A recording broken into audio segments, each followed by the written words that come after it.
Hello everyone, I'm Saket Bajpayee, Director of Prayas Physics Classes, Dehradun. Welcome students, let's begin the beautiful topic differentiation. चलिए बच्चों, तो हमारा पहला topic है differential calculus, that is dy by dx as rate measurer. चलिए बच्चों, तो हम लोग यहां पर देख पा रहे हैं कि एक ग्राफ है ना, y as a function of x. तो वही यहां लिखा है, consider two quantities y and x interrelated in such a way that for each value of x there is one and only one value of y. तो ये statement बच्चों बहुत important है ना, in order to define a function. तो यहां पर हम लोग देख पा रहे हैं कि y जो है वो x पे किस तरीके से डिपेंड कर रहा है, सच दैट कि किसी भी x पर अगर आप जाएंगे तो आपको जो y की वैल्यू मिलेगी वो यूनिक होगी.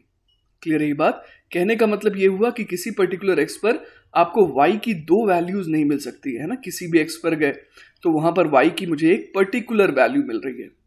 क्लियर है ये बात? एक एग्जांपल लेकर के मैं आपको बताता हूं. मान लीजिए कि अगर हम लोग क्रिकेट का एग्जांपल लें तो यहां पर y एक्सिस पर लेटर से कि मैं लिख रहा हूं रन्स स्कोर्ड. ठीक है, तो कितने रन बने किसी टीम के द्वारा वो यहां पर y एक्सिस शो कर रही है, और ये x एक्सिस जो है हमारे को ओवर का आइडिया दे रहा है. ठीक है, अब देखिए बच्चों, अगर आप देखना चाहते हैं कि लेटर से 20 ओवर तक कितने रन बने, तो लेटर से 20 ओवर मान लीजिए यहां पर आ रहा है, तो उसके करस्पॉन्डिंग आप y की वैल्यू देखेंगे ना, तो ये आपको बताएगा कि 20 ओवर तक कितने रन बने. तो 20 ओवर में मान लीजिए कि 130 रन बने हैं. ठीक है, तो अब हम लोग समझ पा रहे हैं कि सिर्फ एक ही वैल्यू यहां पर मिल सकती है, दैट इज 130 है ना. अगर यहां पर मैं इसे 28 ओवर कह रहा हूं, है ना, 28 ओवर यहां पर मैं कह रहा हूं, तो 20 ओवर तक मैं क्या कह सकता हूं कि कितने रन बने 130. इसके अलावा कोई और, है ना, कोई और वैल्यू मुझे y की नहीं मिल सकती है. उसी तरह थोड़ा और आगे अगर मैं गया, लेटर से 30 ओवर तक गया, तो 30 ओवर पे मान लीजिए कि 200 रन बने, तो मुझे अगेन क्या होगा, अगेन मैं यहां पर लेटर से कि ये 38 ओवर है ना, ये 30, तो इस पॉइंट पर अगर मैं जाऊंगा तो यहां से मैं ऊपर जाऊंगा इस तरीके से, और यहां पर आप देखिए कि मुझे क्या मिलेगा, यहां पर मुझे मिलेगा कि 30 ओवर तक कितने रन आए, है ना. तो लेटर से कि ये वैल्यू जो है ये 270 है. तो मुझे समझ में आ रहा है कि 30 ओवर्स में कितने रन बन गए, 270 रन बन गए. ठीक है, तो वही देखिए बच्चों, यहां लिखा है कि figure represents the graph of y versus x, है ना. इसको क्या रीड करते हैं कि ये ग्राफ है of y versus x. The value of y at a particular x is obtained by the height of the ordinate at that x, है ना. किसी भी x पर जाएंगे, है ना, लेटर से इस x पर गए और यहां पर हम लोग पहुंचेंगे उस ग्राफ तक, और उसके करस्पॉन्डिंग देखेंगे कि यहां पर ये जो y एक्सिस है ना, उसकी क्या हाइट है. ठीक है, अब देखिए बच्चों, हम लोग क्या करने वाले हैं, let x be changed by a small amount delta x. ठीक है, तो हम लोग किसी पर्टिकुलर x पर गए और वहां से कितना आगे चले गए, डेल्टा x आगे चले गए. ठीक है, तो हमने x में कितना चेंज लाया, डेल्टा x का चेंज लाया, और उसके करस्पॉन्डिंग हम लोग देखिए क्या देख पा रहे हैं, है ना. जब हम लोग x पर थे तो लेटर से कि जो y कोऑर्डिनेट था वो कितना था, वो y था, है ना, स्मॉल y से यहाँ डिनोट कर रहा हूं. और जब मैं x प्लस डेल्टा x पर गया तो वहां पर जो वैल्यू आ रही थी, है ना, वो कितनी आ रही थी, लेटर से small y plus delta small y, है ना, ये वैल्यू आ रही थी. तो हम लोग यहां पर देख पा रहे हैं कि हम लोग x में अगर डेल्टा x का चेंज लाए तो y में कितने का चेंज आया, डेल्टा y का चेंज आया. तो वही यहां पर डेल्टा y ये BC हाइट हो गई. क्लियर है, और AC जो है वो क्या है, वो डेल्टा x है. ठीक है, तो वही यहां लिखा है कि let x be changed by a small amount delta x and the corresponding change in y be delta y, है ना. उस डेल्टा x की वजह से जो चेंज आया y में वो कितना आया, डेल्टा y. अब हम लोग एक बहुत इंपॉर्टेंट चीज डिफाइन करने वाले हैं, और वो क्या है, we can define the rate of change of y with respect to x. आइए देखते हैं किस तरीके से. और अगर एग्जाम्पल जो मैंने लिया था उससे देखूं तो हम लोग क्या देखने वाले हैं, rate of change of runs with respect two overs, है ना. मतलब कि ओवर में चेंज अगर आ रहा है तो उसके करस्पॉन्डिंग रन्स में किस तरीके से चेंज आ रहे हैं. ठीक है, तो देखिए बच्चों, किस तरीके से हम लोग rate of change of y with respect to x को डिफाइन करने वाले हैं. When x changes by delta x, तो उसके करस्पॉन्डिंग y में कितने का चेंज आ रहा है, डेल्टा y का.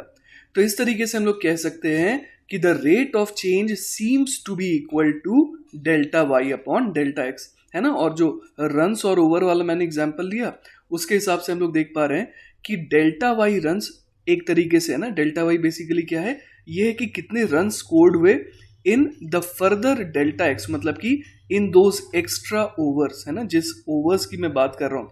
जैसे कि मान लीजिए कि मैं 20th ओवर, है ना, x इक्वल टू ले रहा हूँ 20, और उस 20 ओवर में मान लीजिए कि y की वैल्यू कितनी थी, y की वैल्यू जो है वो लेटर से थी 100 रन, ठीक है। अब मैं डेल्टा एक्स कितना ले रहा हूँ, डेल्टा एक्स मान लीजिए मैं 5 ओवर्स ले रहा हूँ, मतलब कि मैं 5 ओवर के बाद देखना चाह रहा हूँ कि कितने रन्स फर्दर स्कोर हुए।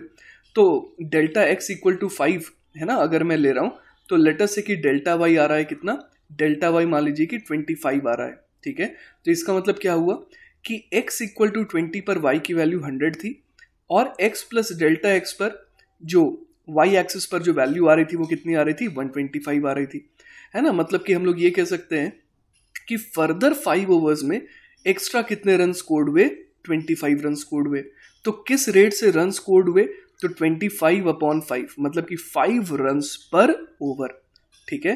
तो ये ऑन एन एवरेज हमारे को आइडिया दे रहा है कि अगले 5 ओवर में ऑन एन एवरेज किस रेट से रन स्कोर्ड हुए, 5 रन पर ओवर। क्या ये बात क्लियर है? अब देखिए बच्चों, एक मजेदार बात यह है कि हम लोग किसके ऊपर बात कर रहे हैं, delta y upon delta x की। अब डेल्टा वाई बेसिकली क्या है, डेल्टा वाई जो है वो हम लोग देख पा रहे हैं इस ग्राफ में, वो तो BC है, ठीक है। और डेल्टा एक्स क्या है, तो डेल्टा एक्स बेसिकली क्या है, वो तो AC है। तो यहां पर अगर मैं A और B को ज्वाइन करूं, ठीक है, तो हम लोग यहां पर देख पा रहे हैं कि ये जो AB है वो बेसिकली क्या बन गया, वो हाइपोटेनस बन गया। क्लियर है ये बात? और यहां पर हम लोग देख पा रहे हैं इस थीटा के करस्पॉन्डिंग ये जो AC है वो बन गया बेस, और BC बन गया परपेंडिकुलर, ठीक है। तो यहां से हम लोग देख पा रहे हैं कि delta y upon delta x क्या बन गया।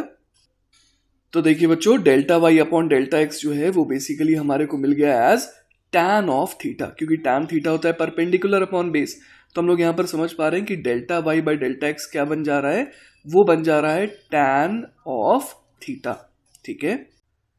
तो देखिए बच्चों, अब तक हम लोगों ने क्या देखा कि ये जो delta y upon delta x है वो क्या आ रहा था, परपेंडिकुलर अपॉन बेस, और वही आ रहा था tan थीटा के बराबर। अब देखिए बच्चों, कोई भी अगर हमारे पास इस तरीके से लाइन है ना, और यहां पर अगर हम लोग ये देख पा रहे हैं कि लेटर से कि ये जो है ये एक्स एक्सिस है, ठीक है, ये हमारी पॉजिटिव एक्स एक्सिस है। और जैसा कि हमारे एग्जाम्पल में हम लोगों ने देखा था कि ये जो एंगल था वो थीटा था, ठीक है। तो यहां पर हम लोग tan थीटा का एक और नाम देते हैं, और वो है slope of the line AB, है ना। इस पर्टिकुलर लाइन सेगमेंट का क्या नाम था, AB था, है ना। तो यहां पर हम लोग इस tan थीटा को क्या कह सकते हैं, slope of the line AB, ठीक है। तो हम लोगों ने देखा यहां पर कि delta y by delta x is equal to tan theta, और वो किसके बराबर आ रहा है, slope of the line AB के, ठीक है। लेकिन बच्चों एक दिक्कत यहां पर आ रही है, हमने ये कहा कि अगले 5 ओवर में 25 रन आए, तो मतलब हम लोग ये कह रहे हैं कि ऑन एन एवरेज, है ना, on an average her over में 5 रन बने। लेकिन क्या ये एग्जैक्ट सिनेरियो रहा होगा, हो सकता है ऐसा नहीं रहा हो, किसी ओवर में कम रन आए हों, किसी ओवर में ज़्यादा रन आए हों, किसी ओवर में हो सकता है कुछ भी रन नहीं आए हों, है ना, बहुत सारी पॉसिबिलिटीज़ है, ठीक है। तो वही यहाँ पर हम लोग देख पा रहे हैं, however this can not be the precise definition of the rate, because the rate also varies between the points A and B, है ना। यहाँ पर तो हम लोगों ने A और B, है ना, इसके बीच में ऑन एन एवरेज की बात की है। जैसे कि हम लोग यहाँ पर देख पा रहे हैं ग्राफ में कि the curve is steeper at B than at A। आइए देखते हैं।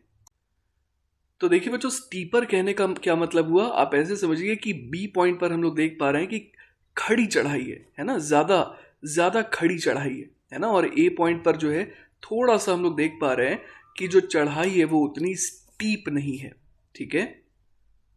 तो वही चीज देखिए हम लोग यहां पर देख पा रहे हैं कि the curve is steeper at B than at A, ठीक है। Thus to know the rate of change of Y at a particular value of X से एट A, है ना। मान लीजिए कि आप किसी पर्टिकुलर X पर, फॉर एग्जाम्पल A पॉइंट पर देखना चाहते हैं कि उस मोमेंट पर क्या है rate of change of Y, है ना। तो हमें क्या करना होगा, we need to take delta X very small. However, small we take delta x, as long as it is not zero, the rate may vary within that small part of the curve. However, if we go on drawing the point B closer to A and every time calculate delta y by delta x equal to tan theta, we shall see that as delta x is made smaller and smaller, the slope tan theta of the line AB approaches the slope of the tangent at A. आइए इस चीज को हम लोग diagram में अच्छे से समझते हैं। चलिए बच्चों, तो जो अभी हम लोगों ने पढ़ा उसको इत्मीनान से यहाँ पर इस ग्राफ में देखते हैं। ठीक है, तो पहले हम लोगों ने क्या करा था, x से हम लोग डेल्टा x आगे गए थे, लेकिन ये डेल्टा x इस डायग्राम में हम लोग देख पा रहे हैं कि ये एक ठीक ठाक बड़ी वैल्यू है। ठीक है, लेकिन अगर मान लीजिए कि जैसा कि कहा गया है हमारे को डेल्टा x को कैसा लिया जाए, बहुत छोटा लिया जाए, मतलब कि ये जो b पॉइंट है ये धीरे धीरे a के करीब आता जा रहा है ना। जैसे कि मान लीजिए बच्चों b पॉइंट को मैंने यहां पर ले लिया। ठीक है, तो अब आप ये चीज समझ पा रहे होंगे कि अगर a और b को मैं कनेक्ट करूंगा, है ना, एक स्ट्रेट लाइन से मान लीजिए कि मैं कनेक्ट करने की इस तरीके से कोशिश कर रहा हूं। ठीक है, तो आप ये देख पा रहे होंगे कि ऑलमोस्ट, है ना, ऑलमोस्ट ऐसा लग रहा है कि ये जो ए बी है ना, जो ए बी मैंने स्ट्रेट लाइन यहाँ पर बनाया है वो बेसिकली इस कर्व पे ओवरलैप करता हुआ नजर आ रहा है। लेकिन ऐसा कब हो पाया बच्चों, तो ऐसा तब हो पाया, है ना, ऐसा तब हो पाया जब मैंने डेल्टा एक्स को कैसा लिया, डेल्टा एक्स को मैंने जो है आप देख पा रहे हैं कि काफी छोटा लिया, है ना।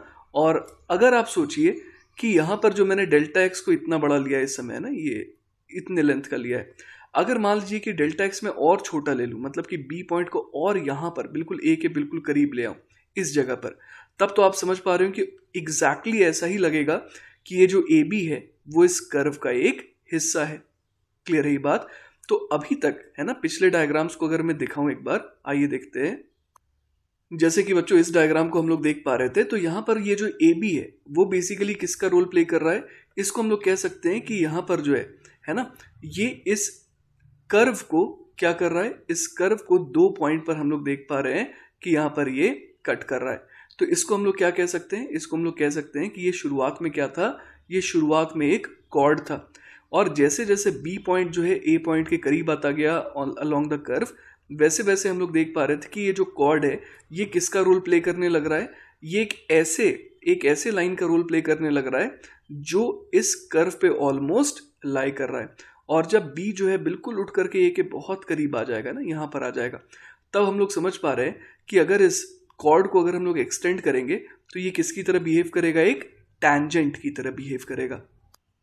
तो देखिए बच्चों, वो वाला केस मैंने यहाँ पर ड्रॉ करने की कोशिश करी है ना।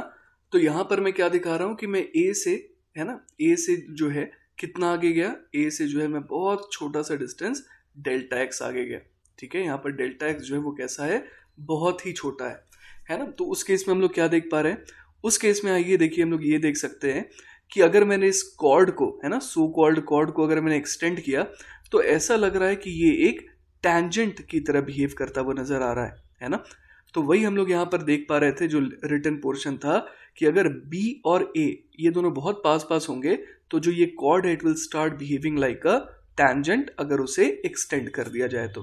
ठीक है, तो बच्चों मैं रिवाइज करा देता हूँ। यहाँ पर हम लोगों ने क्या देखा था कि if we go on drawing the point B closer to point A and every time calculate delta y by delta x equal to tan theta, we shall see that as delta x is made smaller and smaller। तो उस case में क्या होगा, the slope tan theta of the line AB वो किसको approach करेगा, slope of the tangent at A, है ना। तो वो सिंपली क्या बन जा रहा था, हम लोग देख पा रहे थे एज इफ कि A पॉइंट पर हमने tangent बनाया और उस tangent का वो स्लोप बन जा रहा था।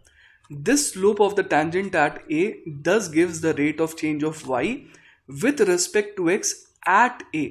अब इस स्टेटमेंट का बहुत बड़ा मतलब होता है बच्चों, कि स्टेटमेंट का कि this slope of the tangent at A thus gives the rate of change of y, rate of change of y कहाँ पर, rate of change of y with respect to x at A।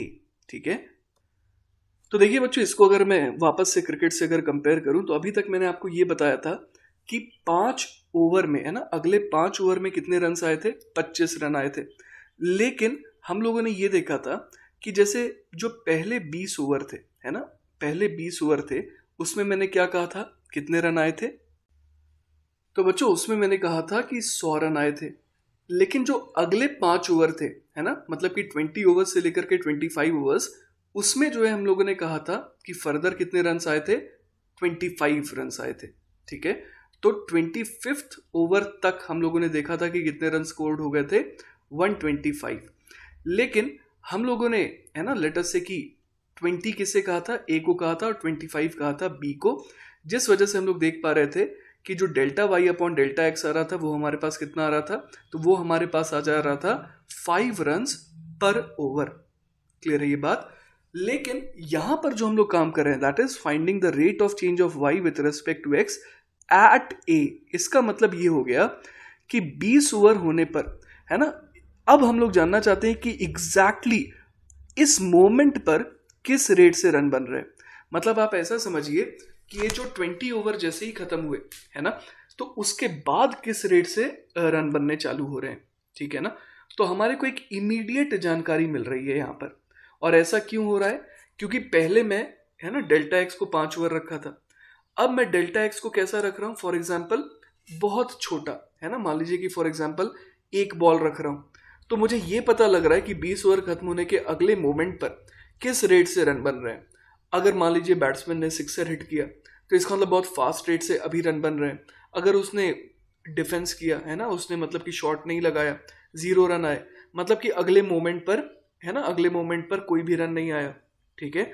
तो इसका मतलब rate जो है वो क्या है, 0 है, ठीक है। तो हमारे को एग्जैक्ट जानकारी मिल रही है कि इस मोमेंट पर क्या हो रहा है। क्लियर है ये बात। लेकिन जब हम लोगों ने डेल्टा एक्स बढ़ा लिया था तो हमारे को एक ओवरऑल आइडिया लग रहा था, एक ऑन एन एवरेज आइडिया लग रहा था। लेकिन जब हम लोगों ने डेल्टा एक्स छोटा किया तो हमारे को एक एग्जैक्ट आइडिया मिला कि अभी क्या हो रहा है, ठीक है। तो वही यहां लिखा है कि this slope of the tangent कहां पर, ए पर। अगर आप ए पर बनाएंगे तो आपको क्या पता लगेगा, rate of change of y with respect to x at a. तो जिस भी मोमेंट पर आप जानना चाहते हैं कि अभी किस रेट से रन स्कोर्ड हो रहे हैं, तो उस मोमेंट पर जाइए और वहां पर ग्राफ पे टैंजेंट बनाइए। क्लियर है ये बात। क्योंकि डेफिनेशन अभी भी वही है, delta y upon delta x ही तो है। वो अभी दिख टैंजेंट जैसा रहा है लेकिन है तो ऑफिशियली वो कॉर्ड, ठीक है। तो this rate is denoted by d y by d x. ऐसा क्यों किया गया, इसका डिनोशन अलग तरीके से, क्योंकि ये हमारे को ये बता रहा है कि यहाँ पर जो डेल्टा एक्स है वो कैसा है, बहुत बहुत छोटा है। तो वही देखिए यहाँ पर लिखा है कि ये जो d y by d x है वो क्या है, वो है अभी भी delta y by delta x ही, लेकिन एक कंडीशन अप्लाइड है। और वो कंडीशन क्या अप्लाइड है कि देयर इज अ लिमिटेशन। किसके ऊपर लिमिटेशन है, ऑन डेल्टा एक्स। क्या कंडीशन अप्लाइड है कि डेल्टा एक्स जो है वो बहुत छोटा होगा, it should be tending to 0। तब हम लोग delta y by delta x को क्या लिखेंगे, d y by d x लिखेंगे, ठीक है। तो देखिए बच्चों, अभी हम लोगों ने एक ऐसे ग्राफ का एग्जाम्पल देखा था जो सिर्फ इंक्रीज ही कर सकता है ना, क्योंकि जैसे जैसे ओवर्स बढ़ेंगे वैसे वैसे जो टोटल नंबर ऑफ रन्स जो स्कोर्ड हो चुके हैं वो अब कम नहीं हो सकता है।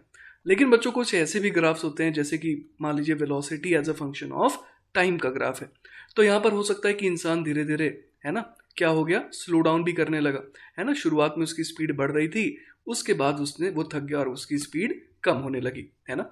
तो वही हम लोग यहाँ पर देख पा रहे हैं कि note that if the function y, जैसे कि यहाँ पर y एक्सिस पर क्या है, यहाँ पर y एक्सिस पर वेलोसिटी और x एक्सिस पर टाइम है ना। तो यहाँ पर हम लोग क्या देख पा रहे हैं, note that if the function y increases with an increase in x eight a point, तो उस जगह पर हम लोग क्या कह सकते हैं कि dy बाई डी एक्स क्या रहेगा, पॉजिटिव रहेगा, ठीक है, क्योंकि वो बढ़ रहा है ना। तो जैसे ही हम लोग देख पा रहे हैं कि dx तो हम लोग पॉजिटिव ले रहे हैं, तो dy that is change in y एक तरीके से, तो वो कैसा आएगा, वो पॉजिटिव आएगा। तो dy बाई डी एक्स भी पॉजिटिव आएगा, क्योंकि हम लोग देख पा रहे हैं because both delta y and delta x are positive. लेकिन अगर ऐसा हो कि किसी x पर हम लोगों ने वैल्यू जो देखी y, और x प्लस डेल्टा x पर जो वैल्यू देखी y प्लस डेल्टा y, और वहां पर हम लोगों ने देखा कि ये जो नई वैल्यू आ रही है y प्लस डेल्टा y वो क्या है, वो y से कम है। इसका मतलब डेल्टा y क्या है इस बार, डेल्टा y इस बार नेगेटिव है। और अगर डेल्टा y नेगेटिव है तो हम लोग समझ पा रहे हैं कि delta y by delta x that is d y by d x जो है वो क्या आएगा, नेगेटिव आएगा। क्लियर है। तो ऐसा ग्राफ हम लोग यहाँ पर देख पा रहे हैं। यहाँ पर हम लोग क्या देख पा रहे हैं कि वेलोसिटी शुरुआत में तो बढ़ रही थी, उसके बाद वो कम होने लगी, ठीक है। तो अगर मान लीजिए कि मैं T4, T5, T6, है ना, इन तीनों टाइम्स पर अगर आप समझ पा रहे हैं कि अगर मैं क्या बनाऊं, मैं टैंजेंट बनाऊं तो वो कैसा दिखेगा, आइए एक बार ट्राई करके देखते हैं। देखिए यहाँ पर मैंने कोशिश करी है यहाँ पर टैंजेंट बनाने की, है ना, ये देखिए इस तरीके से मैंने टैंजेंट बनाया कहाँ पर, t4 टाइम पर। ठीक है, तो यहाँ पर हम लोग देख पा रहे हैं कि जो पॉजिटिव एक्स एक्सिस है ना, उससे ये कैसा एंगल बना रहा है, ये जो थीटा है वो हम लोग समझ पा रहे हैं कैसा है, थीटा जो है वो ऑब्ट्यूस है। क्लियर है ये बात। और ऑब्ट्यूस के केस में हम लोग समझ पा रहे हैं कि टैन थीटा इज नेगेटिव अगर थीटा कैसा हो, ऑब्ट्यूस हो। ठीक है, तो ऐसे केसेस में जब है ना y कम हो रहा है ना, जैसे यहाँ पर वेलोसिटी क्या हो रही है, कम हो रही है अभी, तो उन केसेस में हम लोग देख पा रहे हैं कि यहाँ पर dy/dx क्या आ रहा है, नेगेटिव आ रहा है। लेकिन जहाँ पर y बढ़ रहा है ना, जहाँ पर y बढ़ रहा है, जैसे कि अगर मैं t1 की बात करूँ है ना, t1 पर अगर मैंने यहाँ पर इस तरीके से आप देखिए टैंजेंट ड्रॉ करा, तो इस टैंजेंट का जो स्लोप है ना एक्स एक्सिस के साथ जो ये एंगल बना रहा है ना, लेट अस से फाई, ये एंगल कैसा है, ये एंगल हम लोग देख पा रहे हैं कि एक्यूट है, तो इस केस में tan फाई कैसा आएगा, पॉजिटिव आएगा। क्लियर है बात। तो वही बात यहाँ पर लिखी है कि if the function y increases with an increase in x eight a point, तो उस लोकेशन पर हम लोग समझ पा रहे हैं कि dy/dx पॉजिटिव होगा, क्योंकि डेल्टा y और डेल्टा x दोनों ही पॉजिटिव है वहां पर, है ना। लेकिन अगर function y decreases with an increase in x में बढ़ोतरी कर रहे हैं लेकिन y में क्या आ रही है, y में कमी आ रही है, तो उस केस में हम लोग क्या देख पा रहे हैं कि डेल्टा x तो भले पॉजिटिव है लेकिन डेल्टा y तो नेगेटिव है, तो इस वजह से delta y by delta x क्या आ जा रहा है, नेगेटिव आ जा रहा है। और delta y by delta x के स्पेशल केस को, जिसको हम लोग कहते हैं कि delta x tending to zero, तो उस केस में dy/dx कहा जाता है delta y by delta x को, और वो कैसा आ जा रहा है, नेगेटिव आ जा रहा है। तो किसी इंस्टेंट पर अगर आप टैंजेंट बना रहे हैं तो उसका स्लोप आपको क्या बताता है कि उस इंस्टेंट पर ये जो ग्राफ है वो किस तरीके से बिहेव कर रहा है। ठीक है, इस ग्राफ में बच्चों एक और मजेदार चीज हम लोग देख पा रहे हैं कि किस तरीके से अगर ग्राफ के दो पॉइंट्स को अगर हम लोग कनेक्ट कर रहे हैं और उनके बीच की दूरी को लगातार कम करते जा रहे हैं, तो देखिए क्या होता जा रहा है। तो जो लिमिटिंग केस है ना, दैट इज कि ये जो सबसे ऊपर वाला आप यहाँ पर लाइन देख पा रहे हैं, वो बेसिकली क्या है, वो ऐसे दो पॉइंट को कनेक्ट करके ड्रॉ किया गया है जो कि ग्राफ में बहुत पास पास है। तो आप देखिए कि जो लाइंस पहले सीकेंट थी, है ना, ये हम लोग देख पा रहे हैं कि ये जो लाइन थी शुरुआत में ये क्या थी, सीकेंट थी ना, ये भी सीकेंट था, ये भी सीकेंट था। तो सीकेंट का जो बिल्कुल लिमिटिंग केस हो गया, जब दो पॉइंट बिल्कुल क्या है, ग्राफ के बिल्कुल पास पास है, तो वो किस में कन्वर्ट हो जा रहा है, वो कन्वर्ट हो जा रहा है टैंजेंट में। यही चीज़ बच्चों हम लोगों ने पिछले ग्राफ में भी करने की कोशिश करी थी कि जब ए और बी को हम लोग बहुत पास ले आए, तब जो लाइन बन रही थी उसको हम लोग क्या कह रहे थे, टैंजेंट कह रहे थे। ठीक है, अब ये टैंजेंट हमारे को किस चीज़ का आइडिया दे रहा है कि t0 टाइम पर, है ना, t0 टाइम पर ये जो वेलोसिटी है, y एक्सिस पर बेसिकली इस बार क्या लिखा हुआ है, वेलोसिटी लिखा हुआ है, और x एक्सिस पर क्या लिखा हुआ है, टाइम लिखा हुआ है।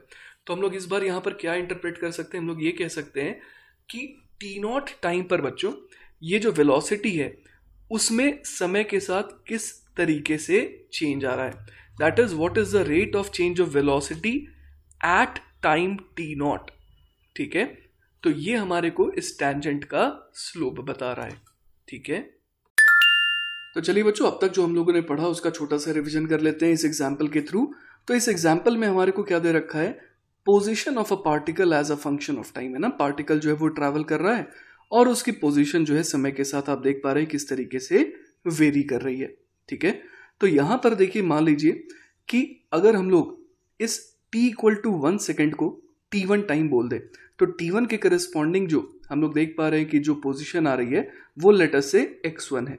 ठीक है, तो अब देखिए यहां पर the interval delta t grows smaller in this case as we keep t1 fixed, t1 को हमने फिक्स कर दिया, and move the other end point t2 closer to t1। आप देख पा रहे हैं कि पहले a पर था, फिर b पर गया, फिर c पर गया, एंड पॉइंट है ना।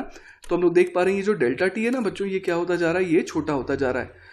तो हम लोग यहाँ पर देख पा रहे हैं कि ये जो कॉर्ड है वो धीरे धीरे किस में कन्वर्ट होता जा रहा है, वो कन्वर्ट हो जा रहा है इस ब्लैक वाली लाइन को। देखिए ये किसकी तरह बिहेव कर रही है, एक टैंजेंट की तरह बिहेव कर रही है, ड्रॉन एट टाइम t1। ठीक है, तो वही यहाँ लिखा है कि in the limit the interval goes to zero, मतलब जब डेल्टा टी कितने को टेंड करे, जीरो को टेंड करे, तो जो ये कॉर्ड है बच्चों ये क्या बन जा रहा है, एक टैंजेंट में कन्वर्ट हो जा रहा है। क्लियर है, और इस मोमेंट पर, जैसे कि यहाँ पर हम लोग देख पा रहे हैं slope at t equal to 1 second, ये हमारे को किस बात की जानकारी दे रहा है? ये हमारे को इस बात की जानकारी दे रहा है कि इस पार्टिकल की position t equal to 1 time पर, है ना, किस रेट से चेंज हो रही है ना, क्योंकि पार्टिकल हम लोग देख पा रहे हैं इस जगह पर रुका हुआ तो है नहीं, है ना, वो अपनी पोजीशन को चेंज करता जा रहा है, लेकिन किस रफ्तार से चेंज कर रहा है, किस रेट से चेंज कर रहा है, वो आइडिया हमारे को कौन दे रहा है?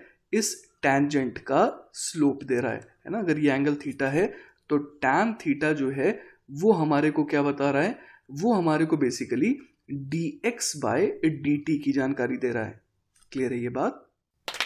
चलिए बच्चों, तो एक आसान सा सवाल देखते हैं इस टॉपिक के ऊपर। सवाल है, from the curve given in figure find dy by dx at x equal to 2, 6 and 10।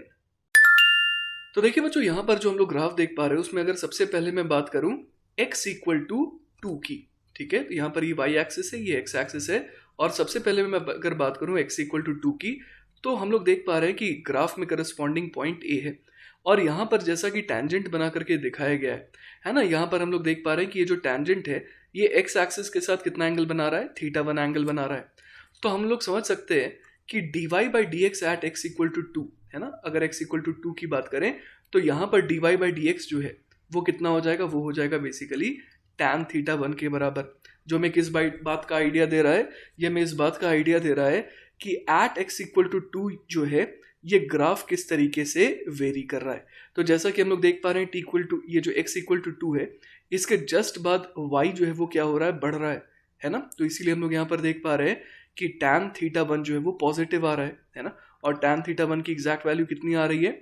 तो यहाँ पर अगर आप ट्रायंगल ABC को देखें तो यहाँ पर tan θ1 will be equal to perpendicular upon base. Perpendicular AB कितना है? तो ये 4 है ना, 4 है, और जो बेस है BC वो कितना है? तो 2 इधर और 2 इधर, मतलब कि ओवरऑल ये जो लेंथ हो गई ये कितनी हो गई? 4 हो गई। तो tan θ1 हम लोग देख पा रहे हैं 4/4 दैट इज 1 आ जा रहा है। तो dy by dx at x equal to 2 कितना आ जा रहा है? 1 आ जा रहा है, ठीक है। इसी तरीके से बच्चों अगर हम लोग x इक्वल टू 6 की बात करें तो यहाँ पर जो करस्पॉन्डिंग ग्राफ पे पॉइंट है वो P है, उस पर टेंजेंट बनाया गया, तो देखिए वो बिल्कुल x एक्सिस के पैरेलल है। तो x एक्सिस के साथ इसका मतलब वो 0 डिग्री बना रहा है ना। तो यहाँ पर हम लोग क्या लिख सकते हैं कि इस बार जो थीटा है वो बेसिकली 0 डिग्री है। तो dy by dx at x equal to 6 कितना हो जाएगा? वो हो जाएगा tan ऑफ 0 डिग्री के बराबर, मतलब कि 0 आ गया, ठीक है। अब बच्चों फाइनली अगर हम लोग x इक्वल टू 10 की बात करें ना, तो यहाँ पर हम लोग क्या देख पा रहे हैं कि जो ग्राफ में करस्पॉन्डिंग पॉइंट है वो पॉइंट D है। अब यहाँ पर टेंजेंट जब बनाया गया तो वो टेंजेंट x एक्सिस के साथ, है ना, पॉजिटिव x के साथ कितना एंगल बना रहा है? तो वो बना रहा है बच्चों θ2, जो कि कैसा है? जो कि हम लोग देख पा रहे हैं कि ऑब्ट्यूस है। क्लियर है ये बात? तो यहाँ पर हम लोग समझ पा रहे हैं कि tan ऑफ θ2 जो है वो कैसा आएगा? वो आएगा नेगेटिव। क्लियर है ये बात? और आना भी चाहिए था, क्योंकि x में अगर आप थोड़ा भी आगे जाएंगे तो y क्या हो रहा है? कम हो रहा है। क्लियर है? तो इस वजह से dy by dx नेगेटिव आना भी चाहिए था। और यहाँ ग्राफ से देखें तो हम लोग tan θ2 अब सोचते हैं कि कैसे निकालेंगे, ठीक है। तो देखिए बच्चों, यहाँ पर हम लोग क्या देखने वाले हैं कि हमारे को tan θ2 की वैल्यू चाहिए, लेकिन θ2 कैसा है? θ2 जो है वो बेसिकली ऑब्ट्यूस है। ऑब्ट्यूस होने का मतलब क्या हुआ कि वो 90 डिग्री से बड़ा है पर 180 डिग्री से छोटा है, ठीक है। तो मान लेते हैं कि ये हमारा θ2 है, ठीक है। तो अगर मैं tan θ2 की बात करूं तो जरा इस ग्राफ की सिमेट्री को ऑब्जर्व करेंगे अगर हम लोग, तो हम लोग यहाँ पर देख पा रहे हैं कि अगर मैं, है ना, अगर मैं tan θ2 निकालना चाह रहा हूँ तो इसकी वैल्यू जो है नेगेटिव आने वाली है। लेकिन अगर मैं, है ना, यहाँ पर ये देखूं कि ये वाली जो डिस्टेंस है ये कितनी है? तो ये बेसिकली है 180 डिग्री माइनस θ2 के बराबर। क्लियर है ये बात? ये जो लेंथ है वो बेसिकली कितनी है? 180 डिग्री माइनस θ2 के बराबर। तो अगर मैं ग्राफ की सिमेट्री को ऑब्जर्व करते हुए अगर मैं इस 0 डिग्री से कितना आगे जाऊं? 180 डिग्री माइनस θ2 इतना आगे जाऊं, ठीक है, तो हम लोग समझ पा रहे हैं कि जो वैल्यू आएगी, है ना, tan ऑफ दैट एंगल की, ये वाला एंगल क्या है? ये बेसिकली सेम है 180 डिग्री माइनस θ2 के, है ना। तो ये एंगल कितना मैंने लिया? 180 डिग्री माइनस θ2। तो हम लोग देख पा रहे हैं कि tan 180 डिग्री माइनस θ2 की जो वैल्यू आ रही है वो बेसिकली जो है किसको रिजेंबल कर रही है? tan θ2 की वैल्यू को, लेकिन इस बार ये पॉजिटिव है ना, ये वाली वैल्यू पॉजिटिव है और ये वाली वैल्यू क्या है, नेगेटिव है। बाकी अगर मैग्नीट्यूड देखें तो सिमेट्री को ऑब्जर्व करते हुए हम लोग कह सकते हैं कि दोनों बिल्कुल सेम आएगा। ठीक है, तो यहां से हमने क्या देखा, यहां से हमने देखा कि tan ऑफ थीटा 2 है ना, tan ऑफ थीटा 2 जो है वो किसके बराबर आ जा रहा है, वो बराबर आ जा रहा है minus times tan of 180 degree minus theta 2 के। ठीक है, अब वापस आ जाते हैं बच्चों अपने सवाल पे। तो यहां पर हम लोग क्या देख पा रहे हैं कि ये वाला जो एंगल है ये बेसिकली क्या है, ये 180 डिग्री माइनस थीटा 2 है। क्लियर है ये बात। तो अभी अभी हम लोगों ने क्या देखा, हम लोगों ने देखा कि tan थीटा 2 अगर हमें निकालना है तो उसका एक आसान तरीका क्या है, minus times tan of 180 degree minus theta 2 आप निकाल लीजिए, है ना। यहाँ पर ये जो 180 डिग्री माइनस थीटा 2 है, ये इसका नाम जो है लेटर से कि मैं दे दे रहा हूँ फाई। तो ये बेसिकली क्या बन गया, माइनस ऑफ tan फाई बन गया।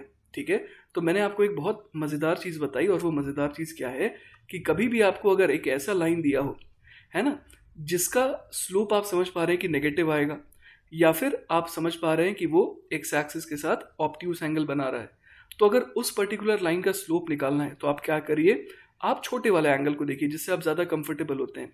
आप tan फाई निकाल लीजिए और उसमें सिर्फ आप एक नेगेटिव साइन अगर लगा देंगे तो वो आपका क्या बन जाएगा, स्लोप ऑफ दिस लाइन। तो अगर हम लोग इस लाइन का स्लोप निकालना चाह रहे हैं तो हम लोग क्या बोल देंगे, सबसे पहले मैं tan फाई निकाल लेता हूँ। tan फाई कितना आ जाएगा, तो tan फाई हम लोग सिंपली देख पा रहे हैं कि वो DE अपॉन EF आ जाएगा। अब DE कितना है, तो DE तो 4 है, और EF कितना है तो वो भी हम लोग देख पा रहे हैं 10 से 14 मतलब ये भी 4 है। क्लियर है ये बात। तो हम लोग समझ पा रहे हैं कि tan फाई जो है वो 4/4 मतलब कि 1 आ जा रहा है। तो tan फाई 2 जो है, सॉरी tan थीटा 2 जो है ना, tan थीटा 2 कितना आ जाएगा, वो आ जाएगा माइनस ऑफ tan फाई मतलब कि वो आ जाएगा -1। तो हमारे तीसरे पार्ट का जवाब क्या हो जाएगा, मतलब कि dy/dx eight x equal to 10 वो कितना आ जाएगा, वो आ जाएगा -1। ठीक है बच्चों, चलिए बच्चों, तो जितना अभी तक हम लोगों ने डिफरेंशिएशन पढ़ा है उसके बेसिस पे कुछ ग्राफ्स को एनालाइज करते हैं। तो ग्राफ्स के कुछ जनरल केसेस में ले रहा हूं। जैसे पहला जनरल केस है कि एक कांस्टेंट फंक्शन है मेरे पास, है ना। यहाँ पर हम लोग देख पा रहे हैं कि y जो है वो as a function of x है, लेकिन आप किसी भी x पर जाएंगे तो आपको y जो है वो बिल्कुल कांस्टेंट मिल रहा है। ठीक है, चलिए बच्चों, तो जितना डिफरेंशिएशन अभी तक हम लोगों ने पढ़ा है उसके बेसिस पे हम लोग कुछ ग्राफ्स को एनालाइज करेंगे। तो यहां पर हम लोग लेने वाले हैं कुछ जनरल केसेस, और उसमें पहला केस है कांस्टेंट फंक्शन। यहां पर बच्चों आप देख पा रहे हैं कि ये y एक्सिस है और ये x एक्सिस है, और खास बात इस ग्राफ की ये है कि आप किसी भी x पर चले जाएंगे तो y की वैल्यू आपको क्या मिल रही है, कांस्टेंट मिल रही है, जो कि यहां पर मैंने c से डिनोट करा है। ठीक है, तो इस पर्टिकुलर ग्राफ के लिए हम लोग क्या निकालना चाहते हैं, dy/dx निकालना चाहते हैं। तो हम लोग सबसे पहला काम क्या कर सकते हैं, हम लोग किसी भी x पर जा सकते हैं। ठीक है, और वहां से कितना आगे जाना है, वहां से हमारे को मान लेते हैं कि डेल्टा x आगे जाना है। ठीक है, तो अगर यहाँ पर हम लोग देख पा रहे हैं कि अगर डेल्टा x आगे जा रहे हैं तो y की वैल्यू में क्या कोई चेंज आ रहा है, हम लोग देख पा रहे हैं कि डेल्टा y जो है वो एग्जैक्टली 0 है ना। तो यहाँ पर हम लोग क्या कह सकते हैं कि चूंकि delta y by delta x जो है वो 0 है, इवन अगर डेल्टा x में मैं, है ना, अगर डेल्टा x पे मैं लिमिट टेंडिंग टू 0 लगा दूं तो भी हम लोग देख पा रहे हैं कि जो चेंज इन y है वो एग्जैक्टली क्या है, 0 है। तो अगर न्यूमरेटर एग्जैक्टली 0 है तो हम लोग डेफिनेटली कह सकते हैं यहाँ पर कि जो dy/dx आएगा वो क्या आएगा, 0 आएगा। तो हम लोगों को ये समझ में आ रहा है कि इस तरीके का अगर कांस्टेंट फंक्शन हो तो उस केस में dy/dx एग्जैक्टली कितने के बराबर आ रहा है, 0 के बराबर आ रहा है, क्योंकि आप किसी भी x पर जा करके थोड़ा सा अगर आगे जाएंगे तो आपको y में कोई भी चेंज नहीं नजर आएगा। और अगर न्यूमरेटर एग्जैक्टली इक्वल टू 0 है तो हम लोग समझ सकते हैं कि dy/dx क्या आएगा, 0 आएगा। ठीक है, अब देखिए बच्चों, जिस अगले टाइप के फंक्शन की हम लोग बात करने वाले हैं वो है इंक्रीजिंग फंक्शंस। ठीक है, तो यहां पर मैंने 3 वैरायटी के इंक्रीजिंग फंक्शंस का एग्जांपल लिया है। ठीक है, इंक्रीजिंग फंक्शन बहुत वैरायटी का हो सकता है, पर मैंने यहाँ पर 3 एग्जाम्पल्स के थ्रू इसे समझाने की कोशिश करी है। ठीक है, तो चलिए एक एक करके इन तीनों एग्जाम्पल से हम लोग डील करते हैं। ठीक है, तो देखिए बच्चों, जो पहला एग्जाम्पल हम लोग देखने वाले हैं वो बेसिकली ये रहा, है ना, ये रहा हमारा एग्जाम्पल 1 है, जो कि कैसा है, जो कि हम लोग देख पा रहे हैं एक लीनियर ग्राफ है। क्लियर है, तो यहाँ पर ये y एक्सिस है और ये x एक्सिस है। अब इस ग्राफ की स्पेशलिटी ये है कि आप किसी भी जगह पर, है ना, किसी भी पॉइंट पर अगर आप चले जाएं तो आप ये देखेंगे कि जो टेंजेंट है वो बेसिकली एक्स एक्सिस के साथ जो है सेम एंगल थीटा बना रहा है ना। कहीं पर भी हम लोग देखें तो थीटा ही एंगल हमारे को मिलेगा, ठीक है। तो हम लोग जैसा कि जानते हैं कि dy बाई डी एक्स जो है वो बेसिकली क्या होता है, वो टैन थीटा के बराबर होता है, ठीक है। तो इस केस में हम लोग, इस एग्जाम्पल में हम लोग क्या देख पा रहे हैं कि जो स्लोप है ना, जो स्लोप है वो बेसिकली क्या आ रहा है, वो एक कांस्टेंट आ रहा है। क्लियर है ये बात। इसके अलावा बच्चों एक और चीज हम लोग यहाँ पर देख पा रहे हैं और वो ये है कि थीटा इस केस में कैसा है, थीटा इस केस में एक्यूट है। और एक्यूट के केस में हम लोग जानते हैं कि टैन थीटा जो है ना, वो कैसा होता है, वो होता है पॉजिटिव, है ना। तो हम लोग यहाँ पर क्या कह सकते हैं, हम लोग यहाँ पर कह सकते हैं कि slope is constant as well as positive, ठीक है। अब बच्चों एक नई चीज मैं आपको बताने वाला हूं और वो ये है कि आप अगर किसी भी एक्स पर जाएं, ठीक है, आप किसी भी एक्स कोऑर्डिनेट पर लेटर से जा रहे हैं, ठीक है, उससे आप कितना आगे चले गए, उससे आप मान लीजिए कि डेल्टा एक्स आगे चले गए, ठीक है।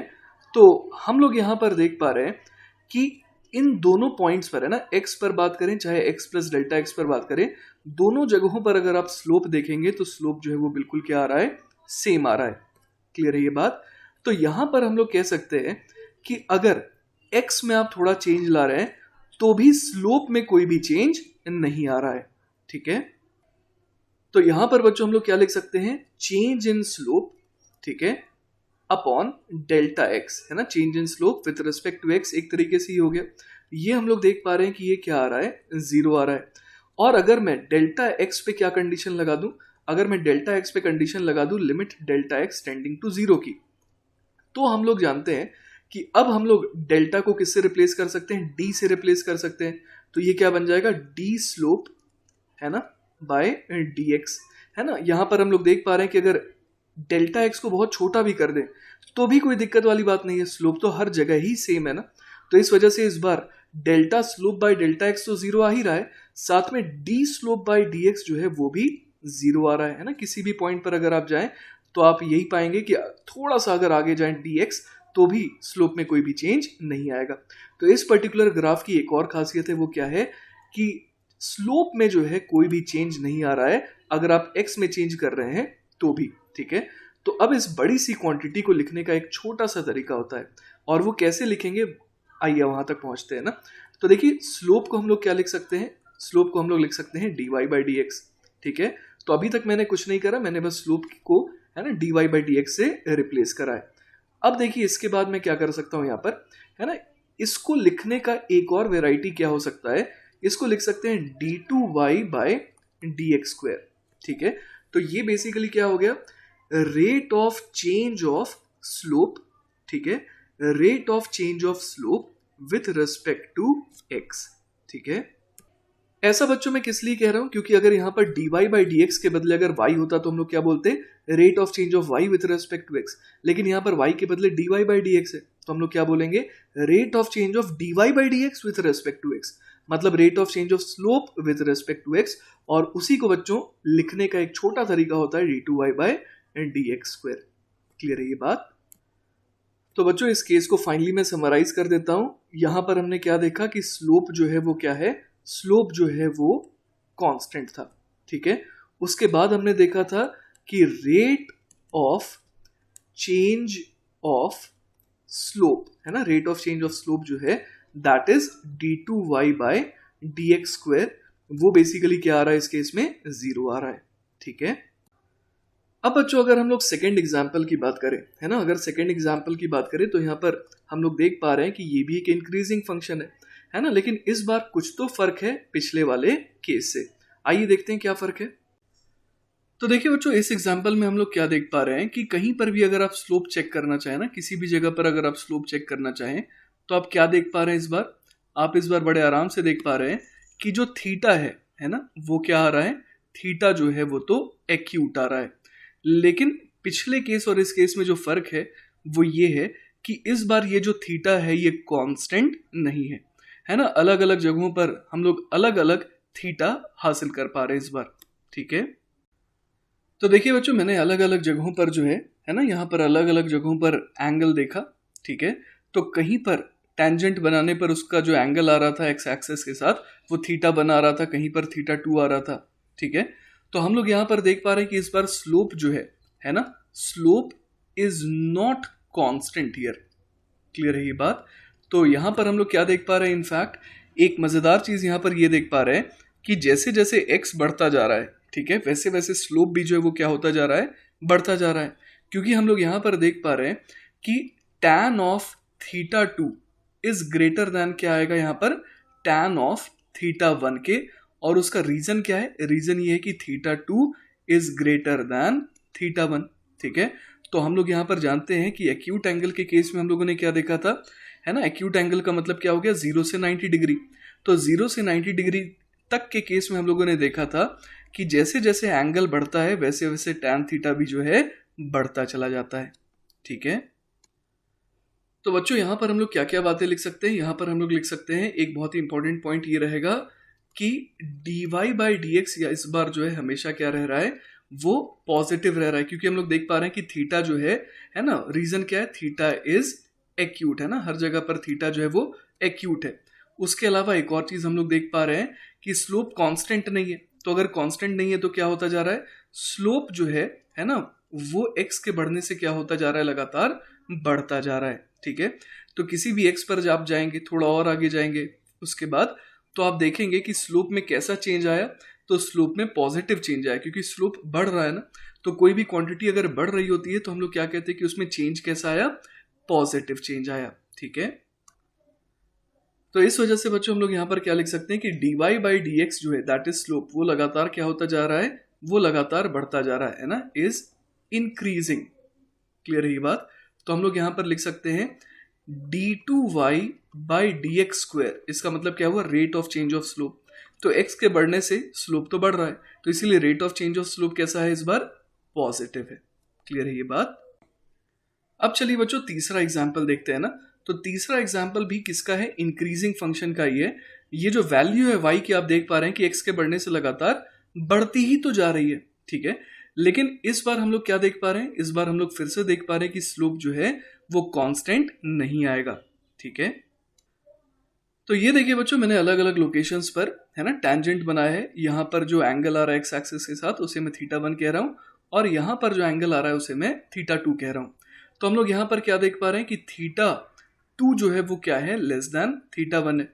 तो हम लोग समझ सकते हैं कि tan थीटा 2 क्या आएगा, tan theta 2 will also be less than tan theta 1, है ना। क्योंकि हम लोग जानते हैं कि tan थीटा जो है ना, वो थीटा के कम होने से कम होता है ना। अगर आप थीटा की वैल्यू कम कर रहे हैं तो tan थीटा भी कम होगा। और यहाँ पर कौन से एंगल की बात कर रहे हैं हम लोग, यहाँ पर थीटा की हम लोग बात कर रहे हैं कि वो एक्यूट है ना, theta 1 and theta 2 both are acute. Clear है?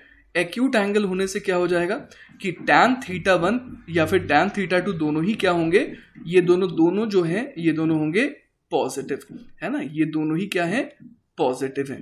ठीक है, तो बच्चों इस ग्राफ की स्पेशलिटी हम लोग क्या देख पा रहे हैं कि dy/dx जो है वो हमेशा क्या है, पॉजिटिव है, क्योंकि थीटा जो है वो हर जगह एक्यूट है। ठीक है, लेकिन इस बार हम लोग देख पा रहे हैं कि जो स्लोप है वो लगातार क्या होता जा रहा है, स्लोप जो है वो लगातार कम होता जा रहा है ना। जैसे जैसे एक्स हम लोग बढ़ाते जा रहे हैं स्लोप कम होता जा रहा है।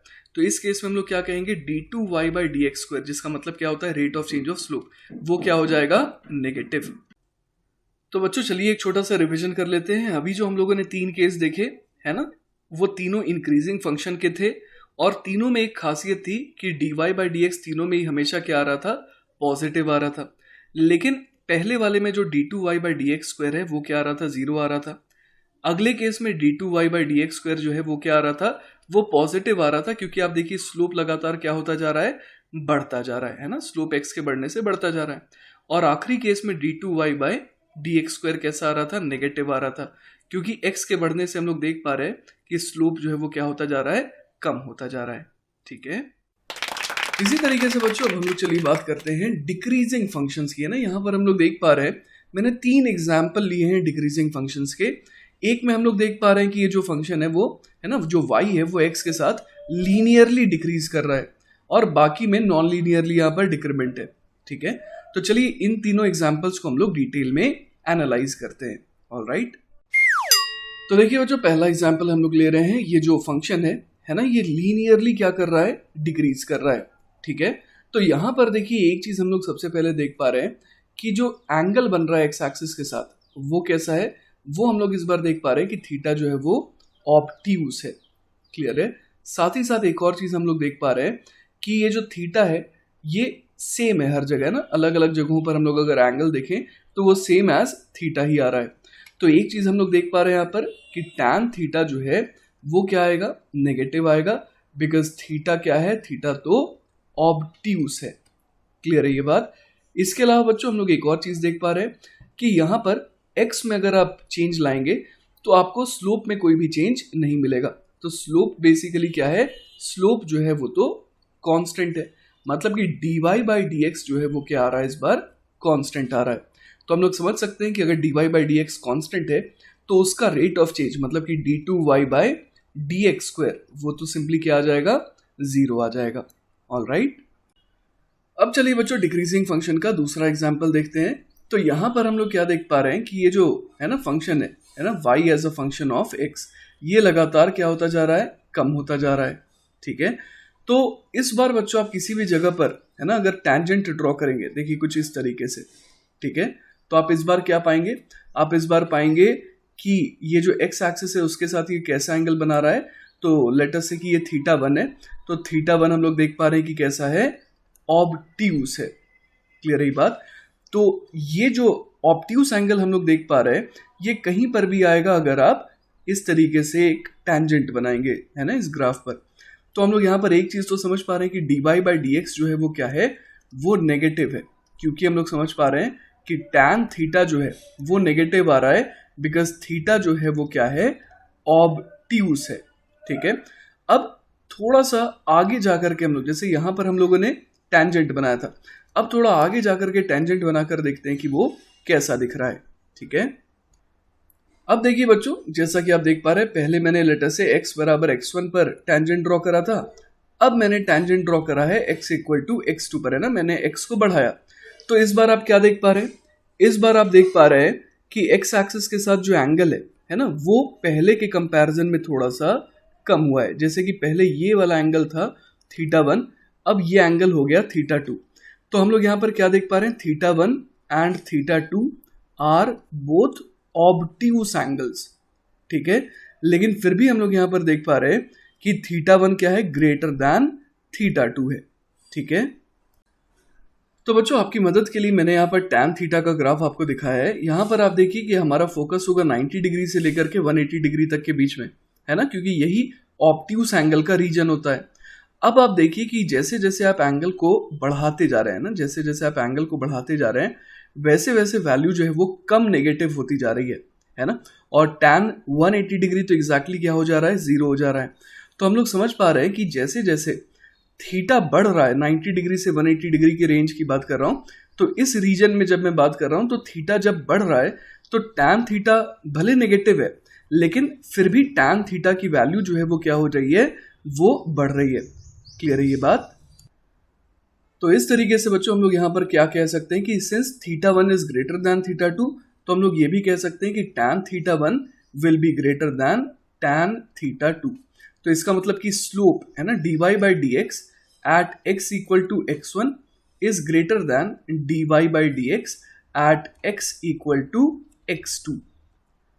तो इस तरीके से बच्चों हमने क्या देखा, हमने देखा कि x के बढ़ने से स्लोप जो है वो क्या हो रहा है, स्लोप जो है ना, वो बेसिकली कम हो रहा है।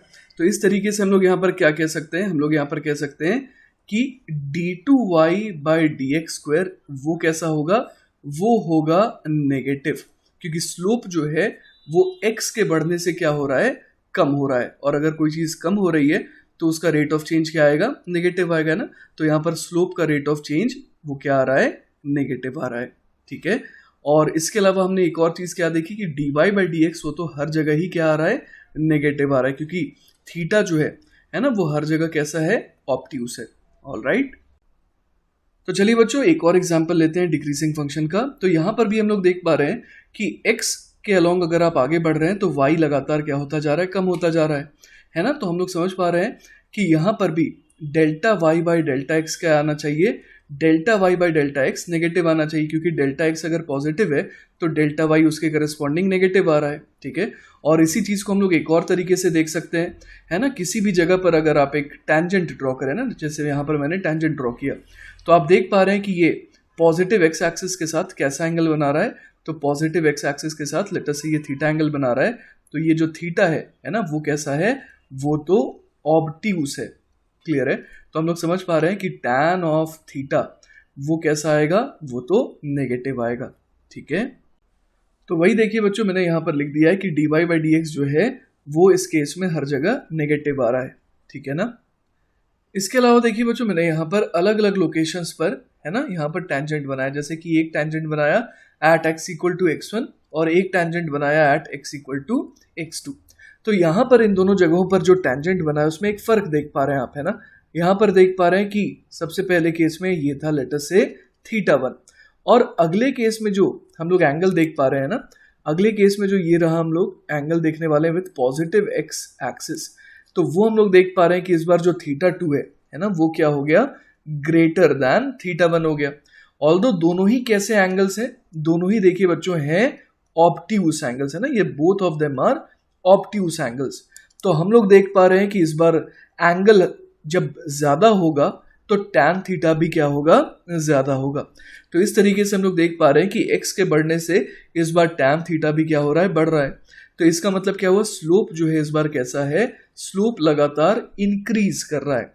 तो इस पर्टिकुलर केस में हम लोग क्या कह सकते हैं कि rate of change of slope है ना विद रिस्पेक्ट टू x, वो क्या हो जाएगा, वो हो जाएगा पॉजिटिव। क्लियर है, क्योंकि स्लोप में लगातार इंक्रीमेंट हो रहा है। ऑलराइट, तो बच्चों एक छोटा सा रिवीजन कर लेते हैं जो भी हमने अभी तक पढ़ा। हमने देखा डिक्रीजिंग फंक्शन के कुछ टाइप्स देखे ना, कुछ एग्जांपल्स देखे। और पहले एग्जांपल में हमने देखा कि dy बाय, है ना, dy बाय dx जो है वो क्या आ रहा था, वो नेगेटिव आ रहा था। दूसरे केस में भी हमने देखा dy बाय dx नेगेटिव आ रहा था, और तीसरे केस में भी हर जगह हमने देखा कि dy बाय dx नेगेटिव आ रहा था। लेकिन पहले केस में हमने देखा कि स्लोप में कोई भी चेंज कहीं पर नहीं था, तो d2y by d x square जो है वो एग्जैक्टली जीरो आ रहा था। अगले केस में हमने क्या देखा कि जैसे जैसे हम लोग आगे जा रहे थे वैसे वैसे स्लोप जो है वो क्या होता जा रहा था, कम होता जा रहा था। तो कम होता जा रहा था, तो rate of change of slope with respect to x, है ना, वो क्या हो जाएगा, वो हो जाएगा नेगेटिव। और अगले केस में हम लोग देख पा रहे थे कि स्लोप लगातार बढ़ता जा रहा था। तो हमने यहाँ पर क्या देखा, d2y by d x square ये क्या आ रहा है, पॉजिटिव आ रहा है, ठीक है। चलिए बच्चों, तो अब तक हम लोगों ने जो भी पढ़ा है डिफरेंशिएशन के बारे में उसको एक बार सम अप कर लेते हैं ना। हमने देखा कि सबसे पहले लेटर से हमारे पास कोई फंक्शन था y as a function of x। अब हम लोगों ने क्या करा, x को बहुत स्मॉल अमाउंट, है ना, dx से चेंज करा। तो y में लेटर से चेंज आ रहा है dy का। तो dy बाई dx बेसिकली क्या कहलाता है ना, the term dy by dx is called differentiation of y with respect to x। और ये जो dy बाई dx है, ये हम लोग देखे थे कि ये क्या चीज का आइडिया दे रहा है, ये हमें इस चीज का आइडिया दे रहा है कि how fast the function varies when we change x, that is it gives instantaneous rate of change of y with respect to x। उसके बाद बच्चों हम लोगों ने ये भी देखा था कि ये जो dy बाई dx है ये बेसिकली क्या है, slope of the graph of y versus x, ठीक है। अब आप मान लीजिए कि x इक्वल टू x1 पर, है ना, इस ग्राफ पर टेंजेंट बना रहे हैं और वो टेंजेंट लेटर से x एक्सिस के साथ थीटा एंगल बना रहा है, ठीक है।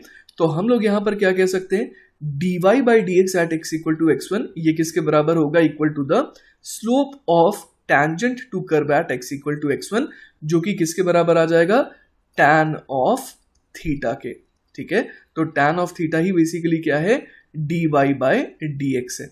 ऑलराइट, अब देखिए बच्चों इसका इस्तेमाल हम लोग कहाँ कर सकते हैं, इस ग्राफ को रीड करने के लिए कर सकते हैं ना। जैसे कि हम लोग देख पा रहे हैं in the following curve slope eight points a और b इज जीरो, है ना, a पर भी स्लोप जीरो है और b पर भी स्लोप जो है वो जीरो है, ठीक है।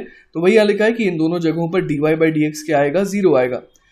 If dy by dx is positive at a point, ठीक है, then function will be increasing at that point, है ना। किसी भी पॉइंट पर अगर आप देखिए, जैसे कि इस पॉइंट पर अगर मैं बात करूँ, है ना, तो इस पॉइंट पर हम लोग देख पा रहे हैं कि क्या हो रहा है, हम लोग देख पा रहे हैं कि यहाँ पर अगर आप टेंजेंट बनाएंगे तो उसका जो एंगल है एक्स एक्सिस के साथ वो कैसा आएगा, वो आएगा एक्यूट। तो यहाँ पर tan थीटा जो है वो क्या आ जाएगा, वो पॉजिटिव आ जाएगा, और यहाँ पर dy बाई डी एक्स भी पॉजिटिव आ जाएगा। तो हम लोग समझ पा रहे हैं कि इस जगह की खासियत क्या है कि यहाँ पर अगर हम लोग देखें तो ये ग्राफ जो है वो बढ़ रहा है ना, इंक्रीज कर रहा है। ठीक है, तो वही लिखा है कि if dy by d x is positive at a point then function will be increasing at that point. और उसी तरीके से कुछ जगहों पर, जैसे कि यहाँ पर अगर आप एक टेंजेंट बनाएंगे, है ना, अगर आप यहाँ पर एक टेंजेंट बनाएंगे तो आप देखेंगे कि एक्स एक्सिस के साथ उसका एंगल कैसा आ रहा है, वो आ रहा है ऑब्ट्यूज। ठीक है, तो इस वजह से हम लोग यहाँ पर क्या देख पा रहे हैं कि dy बाई डी एक्स या फिर tan ऑफ दैट एंगल वो क्या होगा, नेगेटिव होगा, और इसी वजह से हम लोग देख पा रहे हैं कि यहाँ पर फंक्शन कैसा है, डिक्रीजिंग है। ठीक है, तो अब देखिए बच्चों, हम लोग देखने वाले हैं कुछ फंडामेंटल फॉर्मूले ऑफ डिफरेंशिएशन। ठीक है, जैसे कि कुछ को तो एनालाइज करना देखिए बहुत आसान है। जैसे कि मान लीजिए y बराबर अगर कांस्टेंट है ना, तो हम लोगों ने देख रखा है बच्चों कि कांस्टेंट फंक्शन के केस में, है ना, हम लोग देख पाते हैं कि x में चेंज अगर आप लाएं तो y में चेंज एग्जैक्टली 0 का आता है। तो इस वजह से dy बाई डी एक्स क्या हो जाता है, 0 हो जाता है ना। तो ये बहुत आसान है, हम लोग समझ भी सकते हैं कि ऐसा क्यों हो रहा है। ठीक है, तो एक एग्जाम्पल लेते हैं बच्चों। मान लीजिए हम लोग एक एग्जाम्पल ले रहे हैं कि ये जो y की वैल्यू है वो कांस्टेंट है, लेटर से वो 6 है। ठीक है, तो हम लोग यहाँ पर देख पा रहे हैं कि y बराबर अगर 6 है तो उस केस में dy बाई डी एक्स जो है वो क्या आ जाएगा, 0 आ जाएगा, क्योंकि हम लोग देख पा रहे हैं कि tan थीटा 0 है। या फिर आप देख सकते हैं कि x में अगर आप चेंज लाएंगे तो y में एग्जैक्टली 0 का चेंज आएगा। ठीक है, तो न्यूमरेटर अगर एग्जैक्टली 0 हो जा रहा है तो हम लोग बड़े आराम से समझ पा रहे हैं कि dy बाई डी एक्स को क्या होना पड़ेगा, 0 होना पड़ेगा। ऑल राइट, तो देखिए बच्चों, y बराबर कांस्टेंट अगर होगा तब तो हम लोगों ने बड़े आराम से देख लिया कि लॉजिकली भी हम लोग समझ पा रहे हैं, है ना, हम लोग फिगर आउट कर पा रहे हैं कि dy बाई डी एक्स 0 आना था। लेकिन अगर थोड़ा कॉम्प्लिकेटेड फंक्शन हो, जैसे y बराबर x की पावर n जैसा हो, है ना, फॉर एग्जाम्पल अगर हम लोग यहाँ पर ले ले, फॉर एग्जाम्पल y बराबर x टू द पावर 3, है ना, तो उस केस में हमारे को क्या सिखाया जा रहा है कि उस केस में dy बाई डी एक्स हम लोग क्या लिख सकते हैं। तो यहाँ पर आप देखिए कि सबसे पहले क्या होता है कि ये जो पावर है ना, x की पावर n में जो n है वो उतर करके नीचे आ जाता है। तो हम लोग भी क्या करेंगे, सबसे पहले x की पावर 3 के 3 को उतार देते हैं नीचे। अब क्या बोल रहा है कि यहाँ पर आप x लिखिए और जो पावर था उसमें से 1 घटा दीजिए ना। यहाँ पर हम लोग देख पा रहे हैं कि n-1 ही रह जाएगा, तो यहाँ पर हम लोग क्या लिखेंगे, 3-1। तो हम लोगों ने क्या सीखा भी कि y बराबर अगर x क्यूब दिया हो तो उसका डिफरेंशिएशन कैसे करेंगे, 3x स्क्वायर हो जाएगा। क्लियर है ये बात। इसी तरीके से बच्चों एक और एग्जांपल में ले रहा हूं y बराबर रूट एक्स का। तो y बराबर रूट एक्स को सबसे पहले आप ये समझिए कि इसको लिखा जा सकता है x की पावर हाफ। तो इस केस में हम लोग समझ पा रहे हैं कि dy बाई डी एक्स क्या हो जाएगा, तो ये हो जाएगा 1/2, सबसे पहले उतर करके आ गया, फिर x की पावर 1/2 -1, तो ये कितना बन जा रहा है, 1/2 x की पावर -हाफ, जिसको हम लोग और क्या लिख सकते हैं, 1/2 x की पावर -हाफ जो है इसको हम लोग डिनोमिनेटर में क्या लिख सकते हैं, रूट एक्स के फॉर्म में। ठीक है, तो हमने क्या सीखा कि अगर y बराबर रूट एक्स है तो इसके corresponding dy by d x क्या आ जा रहा है, ये आ जा रहा है 1/2 रूट एक्स। ठीक है, तो वैसे तो देखिए ये फाइंड आउट करना बहुत आसान है, लेकिन फिर भी मैं चाहूंगा कि आप y बराबर रूट एक्स के लिए, है ना, y बराबर रूट एक्स के लिए जो रिजल्ट आ रहा है dy by d x equal to 1/2 root x, इसको आप ध्यान रखें, है ना, इसको आप याद रखें ताकि आपकी कैलकुलेशन थोड़ी फास्ट हो जाए, क्योंकि ये कुछ ऐसे एक्सप्रेशन है जो बहुत फ्रीक्वेंटली यूज होते हैं। तो y बराबर रूट एक्स का डिफरेंशिएशन अगर आपको कहीं भी आया तो आप सिंपली क्या बोल देंगे, dy बाई डी एक्स क्या हो जाएगा, 1/2 रूट एक्स। ठीक है, इसी तरीके से बच्चों एक और एग्जांपल लेते हैं, y बराबर 1/x, जिसको और क्या लिखा जा सकता है, x की पावर -1। तो इसका डिफरेंशिएशन क्या हो जाएगा, तो हम लोग समझ पा रहे हैं कि dy बाई डी एक्स हमें क्या कैसे करना होगा, सबसे पहले -1 को उतार देंगे, फिर x की पावर -1 में से 1 और घटा देंगे, तो ये क्या बन गया, -1 इंटू एक्स की पावर -2, जो कि क्या बन गया, -1/x²। तो बच्चों ये भी आप हमेशा याद रखिएगा कि अगर y बराबर क्या दिया हो, अगर y बराबर दिया हो 1/x, तो इसका जो डिफरेंशिएशन है ना, dy बाई डी एक्स, वो क्या आ जाता है, वो आ जाता है -1/x²। तो ये भी वन ऑफ दोज, है ना, एक्सप्रेशंस है जो आपको याद होने चाहिए, क्योंकि ये बहुत फ्रीक्वेंटली यूज होता है। ठीक है, अब देखते हैं बच्चों कि हमारे को अगर दिया हो y बराबर some constant multiplied by x की पावर n, है ना, तब क्या करना होता है। तो देखिए यहाँ पर जो नियम है वो ये कहता है कि dy by d x will be equal to, c को आप पहले बाहर निकाल लीजिए और उसको मल्टीप्लाई कर दीजिए किसके साथ, x की पावर n के डिफरेंशिएशन के साथ। जैसे कि बच्चों अगर मैं एक एग्जांपल लूं, है ना, यहाँ पर मान लीजिए कि मैं ले रहा हूं for example y is equal to 4x की पावर 3। ठीक है, तो तो यहाँ पर जो नियम है वो क्या कह रहा है कि dy बाई डी एक्स क्या आ जाएगा, तो 4 तो एज इट इज रह जाएगा। अब x की पावर 3 का डिफरेंशिएशन करना है तो वो कितना हो जाएगा, 3 इंटू एक्स की पावर 3 माइनस 1। क्लियर है, तो ये कितना आ गया, ये आ गया 4 मल्टीप्लाइड बाय 3x स्क्वायर, है ना, जिसको अगर और सिंप्लीफाई करें तो ये बन जाएगा 12x स्क्वायर। तो इस तरीके से हमारे को सॉल्व करना है अगर यहाँ पर जो कांस्टेंट है वो किस में हो, मल्टीप्लिकेशन में हो। क्लियर है ये बात। तो चलिए बच्चों एक और एग्जांपल लेकर के इसे देखते हैं ना। तो यहाँ पर हमारे को दिया हुआ है y बराबर क्या है, √6x है ना, और हमारे को dy बाई डी एक्स निकालना है। तो हम लोग यहाँ पर सबसे पहले ये चीज़ समझ सकते हैं कि हमारे को जो y दे रखा है ना, वो क्या है, वो है under the root of 6x, जिसको और क्या लिखा जा सकता है, √6 मल्टीप्लाइड बाय √x। तो हम लोग यहाँ पर देख पा रहे हैं कि ये जो √6 है वो बेसिकली क्या है, ये तो सिंपली एक कांस्टेंट है। तो हमें क्या करना होगा, हमें dy बाई डी एक्स अगर निकालना है तो √6 को बाहर निकाल दीजिए और √x को डिफरेंशिएट कर दीजिए। हमने याद रखा है कि √x का डिफरेंशिएशन क्या होता है, 1/2√x होता है। क्लियर है, तो ये हमारा फाइनल आंसर हो गया। ठीक है, नेक्स्ट रूल बच्चों देखिए क्या कहता है कि अगर y जो है वो u प्लस वी है, जहां पर u क्या है, वो भी फंक्शन ऑफ x है और v भी जो है वो भी फंक्शन ऑफ x है। ठीक है, तो उस केस में dy बाई डी एक्स आप कैसे करेंगे, तो कुछ नहीं, सिंपली u को डिफरेंशिएट कर दीजिए विद रिस्पेक्ट टू x, फिर v को डिफरेंशिएट कर दीजिए विद रिस्पेक्ट टू x और दोनों टर्म्स को ऐड कर दीजिए। तो चलिए इसका मैं एक एग्जांपल लेकर के आपको एक्सप्लेन करता हूं। तो जैसे कि यहाँ पर हम लोग देख पा रहे हैं y बराबर दिया हुआ है x प्लस एक्स स्क्वायर। तो हम लोग यहाँ पर क्या देख पा रहे हैं, यहाँ पर u की वैल्यू x है और v की वैल्यू x स्क्वायर है। तो जो नियम है वो क्या कहता है कि dy बाई डी एक्स आप कैसे निकालेंगे, तो आप सिंपली x को पहले डिफरेंशिएट कर दीजिए। तो x का डिफरेंशिएशन क्या हो जाएगा, तो देखिए x का जो डिफरेंशिएशन है यहाँ पर मैं साइड में करके दिखाता हूँ, x की पावर 1 भी तो लिख सकते हैं इसे। तो x की पावर 1 का डिफरेंशिएशन क्या हो जाएगा, 1 multiplied by x to the power 1 minus 1। तो ये क्या बन गया, ये बन गया 1 इंटू एक्स की पावर 0, दैट इज 1।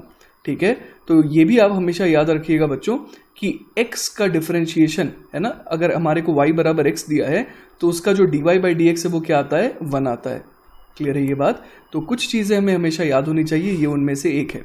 तो dy बाई डी एक्स पहले टर्म का क्या आएगा, 1 आएगा, प्लस जो दूसरा टर्म है एक्स स्क्वायर, उसका डिफरेंशिएशन क्या हो जाएगा, तो 2 उतर करके आ जाएगा और x की पावर क्या रह जाएगा, 2 माइनस 1 दैट इज 1। तो सिंपली उसे 2x लिख सकते हैं ना।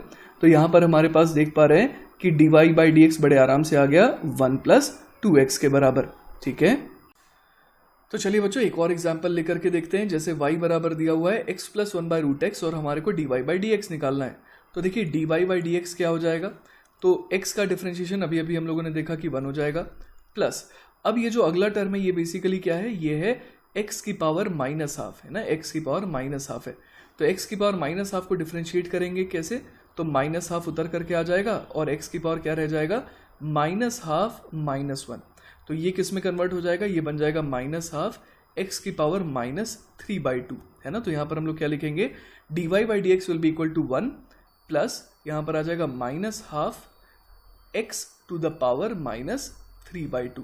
ठीक है, इसके अलावा देखिए बच्चों कुछ और भी फॉर्मूले हैं जो हमारे को हमेशा ध्यान होने चाहिए। जैसे कि अगर sin x दिया है y तो उसका डिफरेंशिएशन हो जाता है cos x, अगर y बराबर cos x है तो उसका डिफरेंशिएशन होता है माइनस sin x, और अगर y बराबर tan x है तो उसका डिफरेंशिएशन हो जाता है sec स्क्वायर x। ठीक है, अब देखिए बच्चों जो अगला फॉर्मूला है वो बेसिकली लोगैरिथम है ना, इसको इन्वॉल्व करता है। क्लियर है, तो अगर लोगैरिथम को इन्वॉल्व करने वाले फॉर्मूले तक पहुंचना है हमारे को, तो सबसे पहले हमारे को ये जानना होगा कि आखिर लोगैरिथम होता क्या है। ठीक है, तो देखिए बच्चों क्या होता है, यहाँ पर हमारे को मान लीजिए एक एक्सप्रेशन दिया हो log ऑफ, है ना, log of a to the base b। ठीक है, log of a to the base b, अगर ये हमारे को c दिया हो तो इसको लिखने का मतलब क्या होता है वो मैं अब आपको समझा देता हूँ। ठीक है, इसको लिखने का मतलब ये होता है कि एक्चुअली a की वैल्यू जो है वो कितनी है, b raise to the power c है।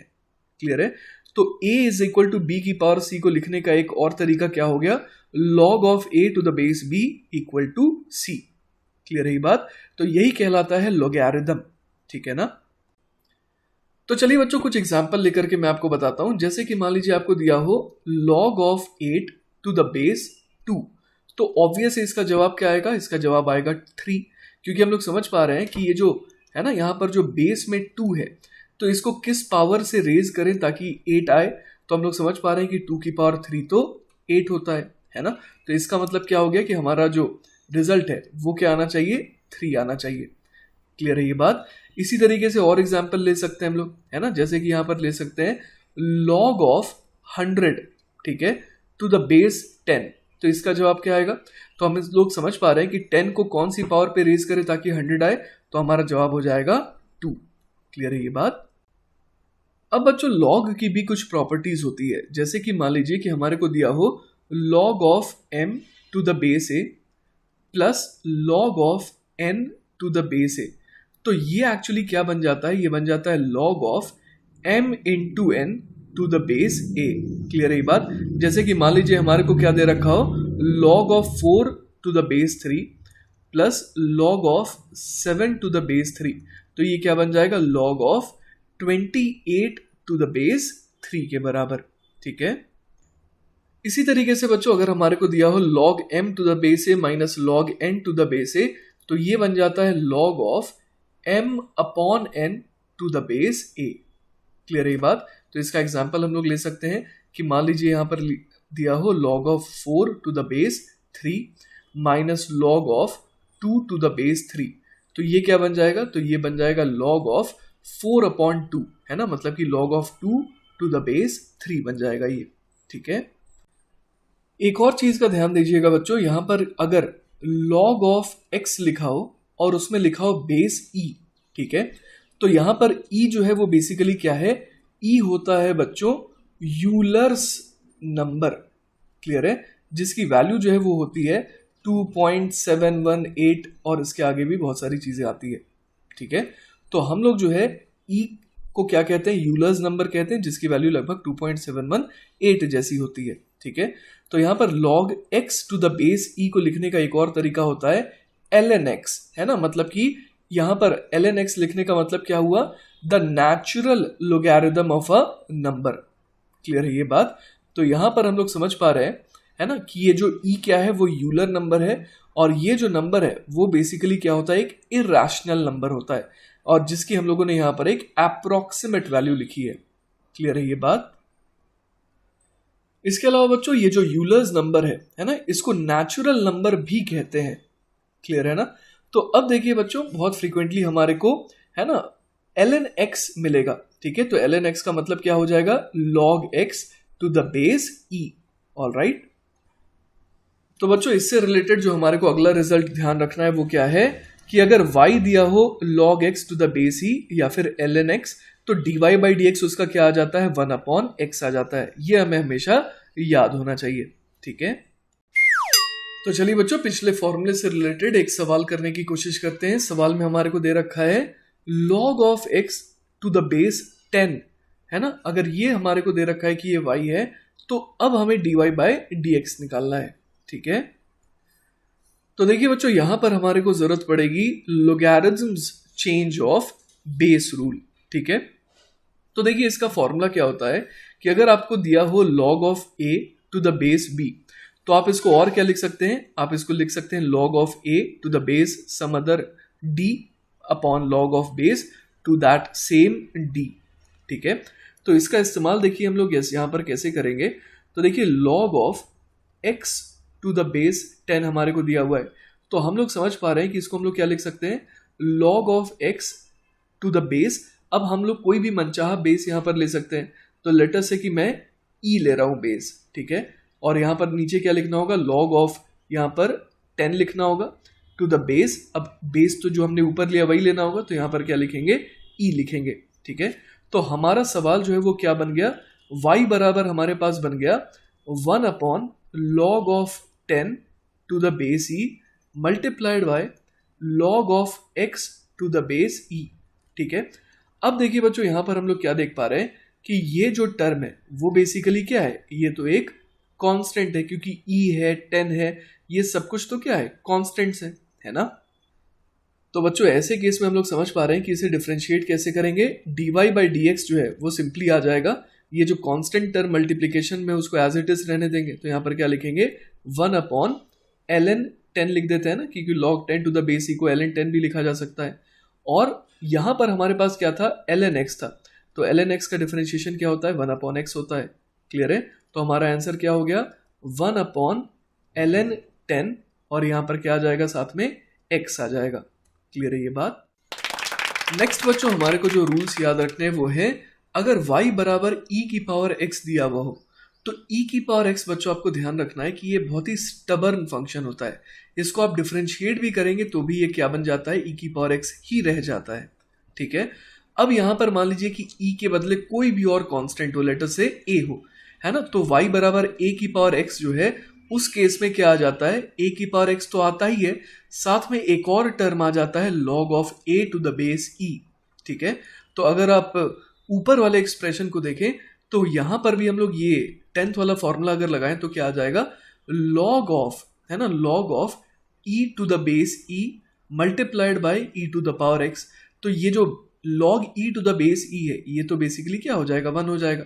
तो इस वजह से हम लोग देख पा रहे हैं कि e की पावर x का डिफरेंशिएशन e की पावर x ही आता है, और अगर e के बदले कोई भी और कांस्टेंट हो तो वहां पर हम लोग समझ पा रहे हैं कि log of a to the base e ये टर्म भी आ जाएगा। जैसे कि मान लीजिए एक एग्जांपल लेता हूं, अगर y बराबर दिया हो 2 की पावर x, है ना, a का मतलब क्या हुआ, a कोई भी एक कांस्टेंट है, तो उस केस में आप समझिए कि यहाँ पर जो dy बाई dx है वो बेसिकली क्या आ जाएगा, तो वो आ जाएगा 2 की पावर x, पहले ये टर्म तो लिखेंगे ही, साथ में फिर क्या लिखेंगे, log of 2 to the base e, ये हमारा आंसर हो जाएगा। ऑलराइट बच्चों, नेक्स्ट देखिए बच्चों रूल क्या कहता है कि अगर y बराबर u इंटू वी हो, मतलब कि u जो है वो भी एक x का फंक्शन है और v जो है वो भी एक x का फंक्शन है, तो उस केस में देखिए dy बाई dx क्या कहता है, आइए मैं आपको एक एग्जांपल के थ्रू समझाता हूँ। ठीक है? तो एग्जांपल में ले रहा हूँ y बराबर, लेटर से मैं ले रहा हूँ x की पावर 3, ठीक है, x की power 3 multiplied by sine of x। तो देखिए ये जो रूल है वो क्या कहता है कि dy by dx will be equal to, जैसे कि यहां पर हम लोग देख पा रहे हैं कि u इंटू वी है, तो यहां पर u का रोल कौन प्ले कर रहा है, x क्यूब प्ले कर रहा है ना, और v का रोल कौन प्ले कर रहा है, साइन x प्ले कर रहा है। तो यहां पर ये रूल क्या कहता है कि आप पहले एक को आराम करने दीजिए, तो लेटर से मैं x क्यूब को आराम करने दे रहा हूं, और किसको डिफरेंशिएट करना होगा, दूसरे वाले को, तो साइन x का डिफरेंशिएशन हो जाएगा कॉस ऑफ x प्लस, अब आपने जिसको आराम करने दिया अब उसके बदले दूसरे वाले को अब आराम करने दीजिए, तो साइन x अब थोड़ा सा विश्राम करेगा, और दूसरा वाला जो टर्म है वो डिफरेंशिएट होगा, तो x की पावर 3 का डिफरेंशिएशन हो जाएगा 3x स्क्वायर। तो बस इतना आसान है ना, एक को आराम करने दीजिए, दूसरे को डिफरेंशिएट करिए, प्लस जिसको आपने आराम किया अब उसको डिफरेंशिएट करिए और अगले वाले को आराम करने दीजिए। ठीक है? चलिए बच्चों, तो एक और एग्जांपल लेते हैं। इस बार जो u है वो बेसिकली x स्क्वायर है और जो v है वो बेसिकली e की पावर x है। तो हम लोग dy बाई dx कैसे निकालेंगे, तो हमें पता है कि पहले एक को आराम करने देते हैं, लेटर से x स्क्वायर को मैं आराम करने दे रहा हूँ। अब e की पावर x को डिफरेंशिएट करना होगा, लेकिन ये बड़ा स्टबर्न फंक्शन है तो उसका डिफरेंशिएशन e की पावर x ही आ जाएगा। ठीक है? अब हमने e की पावर x वाले को इस बार डिफरेंशिएट किया था, तो अगली बार e की पावर x को आराम करने देते हैं। अब x स्क्वायर को डिफरेंशिएट करना होगा, तो x स्क्वायर का डिफरेंशिएशन क्या हो जाएगा, 2x हो जाएगा। तो इतना आसान है ये तरीका। ऑलराइट, चलिए बच्चों, तो अब हमारा जो नया रूल है वो ये कहता है कि अगर y बराबर v अपॉन u है, अभी तक हम लोगों ने पिछले एग्जांपल में देखा अगर y बराबर u इंटू वी था, अब y अगर v अपॉन u है तो देखिए dy बाई dx कैसे निकालेंगे, तो ये रूल क्या कहता है आइए इसको समझते हैं। यहां पर देखिए बेसिकली जो डिनोमिनेटर है ना उसके साथ 3 बार अन्याय होता है। अन्याय नंबर 1 क्या है कि बेचारे को सबसे पहली बार में डिफरेंशिएट होने का मौका नहीं मिलता है, ये हुआ अन्याय नंबर 1। उसके बाद बेचारा जब डिफरेंशिएट हो रहा है तो यहाँ पर नेगेटिव साइन लग जा रहा है। ठीक है? और तीसरा अन्याय ये है कि बेचारा ये डिनोमिनेटर में था और डिनोमिनेटर में ही रह जाता है, वो भी स्क्वायर होकर के। क्लियर है? तो चलिए इस का हम लोग यूज करते हैं इस एग्जाम्पल को सॉल्व करने में। यहाँ पर हम लोग देख पा रहे हैं कि v जो है वो log x to the base e है और u जो है वो बेसिकली x स्क्वायर है। क्लियर है? तो हमारे को सबसे पहले क्या करना है, अन्याय नंबर 1 x स्क्वायर को डिफरेंशिएट नहीं करना है, तो x स्क्वायर को एज इट इज रख देंगे और हम लोग क्या करेंगे, जो ऊपर वाला है उसको डिफरेंशिएट कर देंगे। तो ऊपर वाला टर्म क्या है, log x to the base e मतलब ln x, तो उसका डिफरेंशिएशन हो जाता है 1 अपॉन x। अब अन्याय नंबर 2 क्या है कि जब ये u की डिफरेंशिएट होने की बारी आई तो यहाँ माइनस साइन आ गया, है ना, तो अब हम लोग u को डिफरेंशिएट करेंगे, x स्क्वायर का डिफरेंशिएशन हो जाएगा 2x और इसके साथ कौन अटैच होगा, ये जो log x to the base e है ये अटैच हो जाएगा, मतलब आराम करेगा ये साथ में। ठीक है। अब अन्याय नंबर 3 क्या है कि बेचारा डिनोमिनेटर में था, डिनोमिनेटर में ही रह गया, वो भी स्क्वायर होकर के, मतलब यहां पर आ जाएगा एक्स स्क्वायर का भी स्क्वायर। क्लियर है ये बात? तो इसको अगर हम लोग सिंप्लीफाई कर लें तो ये क्या हमारा आ जाएगा, d y by d x आ जाएगा ना। तो ये क्या बन जा रहा है, x minus 2x ln x whole divided by x to the power 4, है ना। तो यहां पर हम लोग देख पा रही है एक्स क्यूब रह जाएगा, ठीक है। तो हमारा फाइनल आंसर देखिए क्या आ जाएगा, d y by d x, ये हमारा आ जाएगा 1 minus twice of ln x upon x की पावर 3, ठीक है। चलिए बच्चों, तो इसी के ऊपर बेस्ड एक और एग्जांपल देखते हैं। y बराबर दिया हुआ है हमारे को sec ऑफ x और हमारे को निकालना है dy बाई डी एक्स। तो देखिए बच्चों, यहां पर हम लोग क्या बोल सकते हैं, y बराबर जो हमारे को दे रखा है sec ऑफ x, इसको हम लोग बोल सकते हैं 1 अपॉन cos ऑफ x, है ना। तो यहां पर हम लोग समझ पा रहे हैं कि जो v है वो बेसिकली क्या है 1, और जो u है वो क्या बन गया, वो बन गया cos ऑफ x, ठीक है।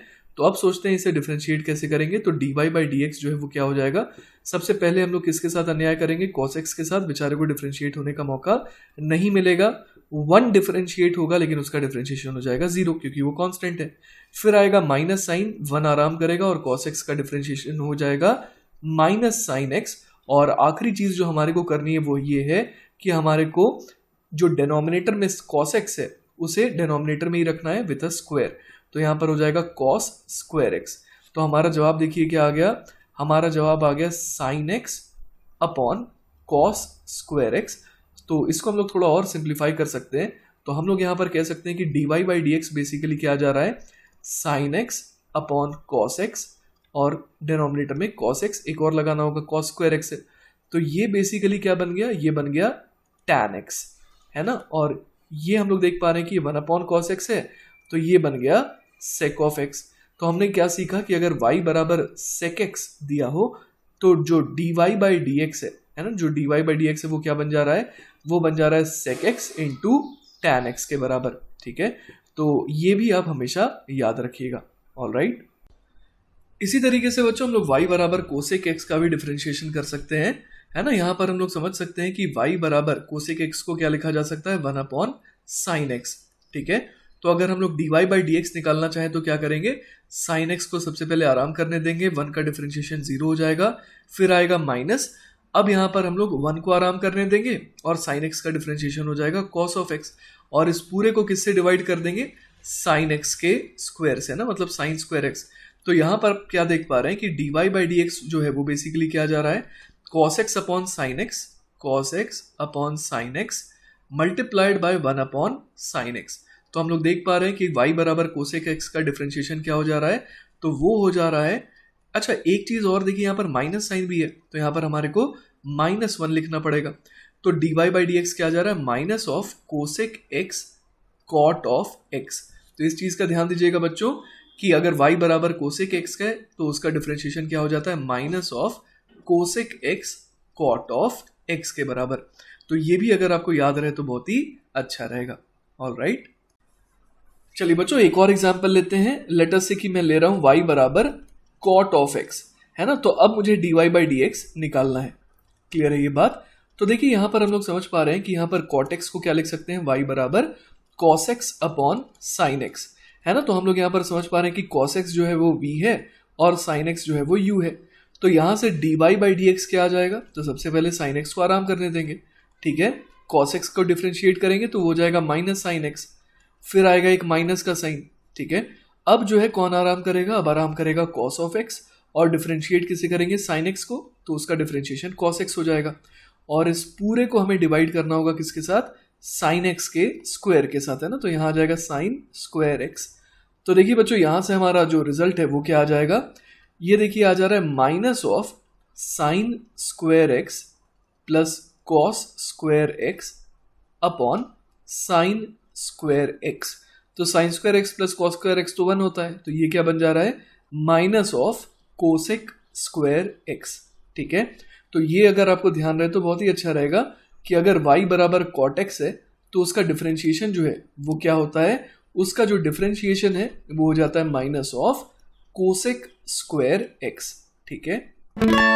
अब देखिए बच्चों, हमारा जो नेक्स्ट रूल है वो कहलाता है चेन रूल, और ये चेन रूल जो है it is actually based on the following rule कि dy बाई डी एक्स को लिखा जा सकता है as dy by d t multiplied by d t by d x.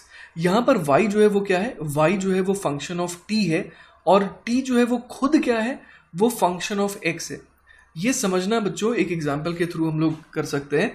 यहाँ पर देखिए जैसे कि एक एग्जाम्पल दिया है, y बराबर क्या दिया है, ax प्लस बी की पावर 3। तो ये हमारे को थोड़ा सा कॉम्प्लिकेटेड लग रहा है, क्योंकि y बराबर अगर एक्स क्यूब होता तब तो हम लोग बड़े आराम से डिफरेंशिएट कर देते, लेकिन ये x नहीं है बच्चों, ये क्या है, ax प्लस बी है।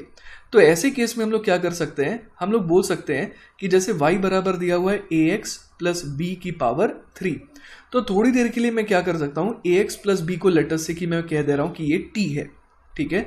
तो यहां से हम लोग क्या देख पा रहे हैं कि ये जो t है वो किसका फंक्शन बन गया, t बन गया फंक्शन x का। क्लियर है ये बात। तो अब देखिए ऐसा करते ही हमारे पास क्या हो गया, y बराबर आ गया t क्यूब। तो हम लोग यहाँ पर क्या देख पा रहे हैं, हम लोग यहाँ पर देख पा रहे हैं कि y जो है वो क्या बन गया, फंक्शन ऑफ t बन गया। तो आई थिंक अब आपको समझ में आ रहा होगा कि ये क्या हो रहा है, ठीक है ना। तो यहाँ पर देखिए dy बाई डी एक्स को क्या लिखा जा सकता है, dy by d t multiplied by d t by d x. और इसे याद रखने के लिए आप ऐसे समझ सकते हैं कि यहाँ पर भी dt है, यहाँ पर भी dt है। वैसे कैंसिल आउट तो नहीं होता है, पर आप याद रखने के लिए ऐसे समझ सकते हैं कि ये dt कैंसिल आउट होकर के ये dy बाई डी एक्स ही तो दिख रहा है ना। क्लियर है ये बात। तो अब देखिए बच्चों, इसकी मदद से हम लोग किस तरीके से इस सवाल को सॉल्व कर सकते हैं। y बराबर हमारे पास आ गया सिंपली t क्यूब, ठीक है। तो हम लोग यूज क्या करेंगे वो मैं यहाँ पर लिख देता हूँ। हमें निकालना है dy बाई डी एक्स, तो वो किसके बराबर हो जाएगा, dy by d t multiplied by d t by d x के। तो मुझे dy बाई डी टी सबसे पहले चाहिए, तो dy बाई डी टी क्या बन जाएगा, तो देखिए t क्यूब है, तो t क्यूब का डिफरेंशिएशन हो जाएगा 3t स्क्वायर, है ना, एज सिंपल एज दैट। तो हमारे को dy बाई डी टी तो मिल गया ना, एक चीज हमारे को मिल गई। अब हमारे को क्या चाहिए, dt बाई डी एक्स चाहिए। तो dt बाई डी एक्स निकालने के लिए इसकी मदद लेते हैं ना। तो हम लोग देख पा रहे हैं कि t बराबर क्या दिया हुआ है, ax प्लस बी। तो dt बाई डी एक्स जो है वो क्या आ जाएगा, तो ax का डिफरेंशिएशन हो जाएगा a, ठीक है, और b कांस्टेंट है ना, यहाँ पर a और b कांस्टेंट है बेसिकली, तो b का डिफरेंशिएशन 0 हो गया। क्लियर है ये बात। तो हम लोग देख पा रहे हैं dt बाई डी एक्स भी हमारे को मिल गया, और वो कितना आ गया, वो सिंपली a के बराबर आ जा रहा है। ऑलराइट। तो अब हम लोग यहाँ पर है ना चेन रूल का इस्तेमाल करके क्या कह सकते हैं कि जो dy बाई डी एक्स है वो क्या हो जाएगा, dy by d t multiplied by d t by d x, मतलब कि 3t square multiplied by a।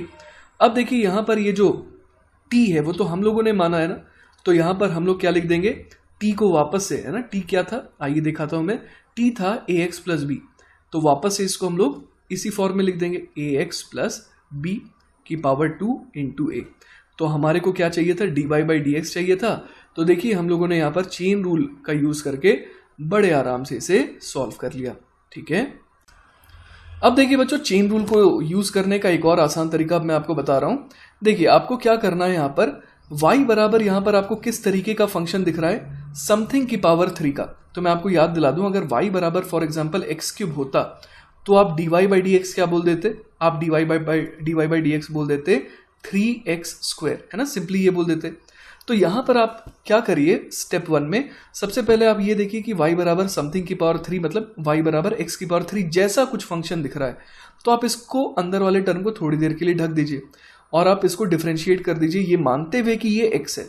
तो आप यहाँ पर क्या डिफरेंशिएट करके आप हासिल करेंगे, अगर y बराबर ax प्लस बी की पावर 3 मैं लिख दूं, तो आप सबसे पहले डिफरेंशिएशन में dy बाई डी एक्स में क्या लिखेंगे, सबसे पहले जो आप पहले क्या करते थे 3 को उतार दीजिए, और यहाँ पर जो भी है उसकी पावर 3 माइनस 1, है ना।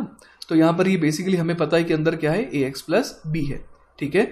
तो आपने क्या करा, आपने हाथ हटाया और देखा कि अच्छा ये x नहीं था बल्कि क्या था, ax प्लस बी था, ठीक है। तो जैसे ही आपको पता चला कि ये x नहीं बल्कि ax प्लस बी है, तो आपको क्या करना है, आपको एक चेन रिएक्शन जैसी चीज करनी है। मतलब पहले तो आपने ये लिख दिया, अब आपको क्या करना है, इस अंदर वाले टर्म का भी डिफरेंशिएशन करना है, ठीक है।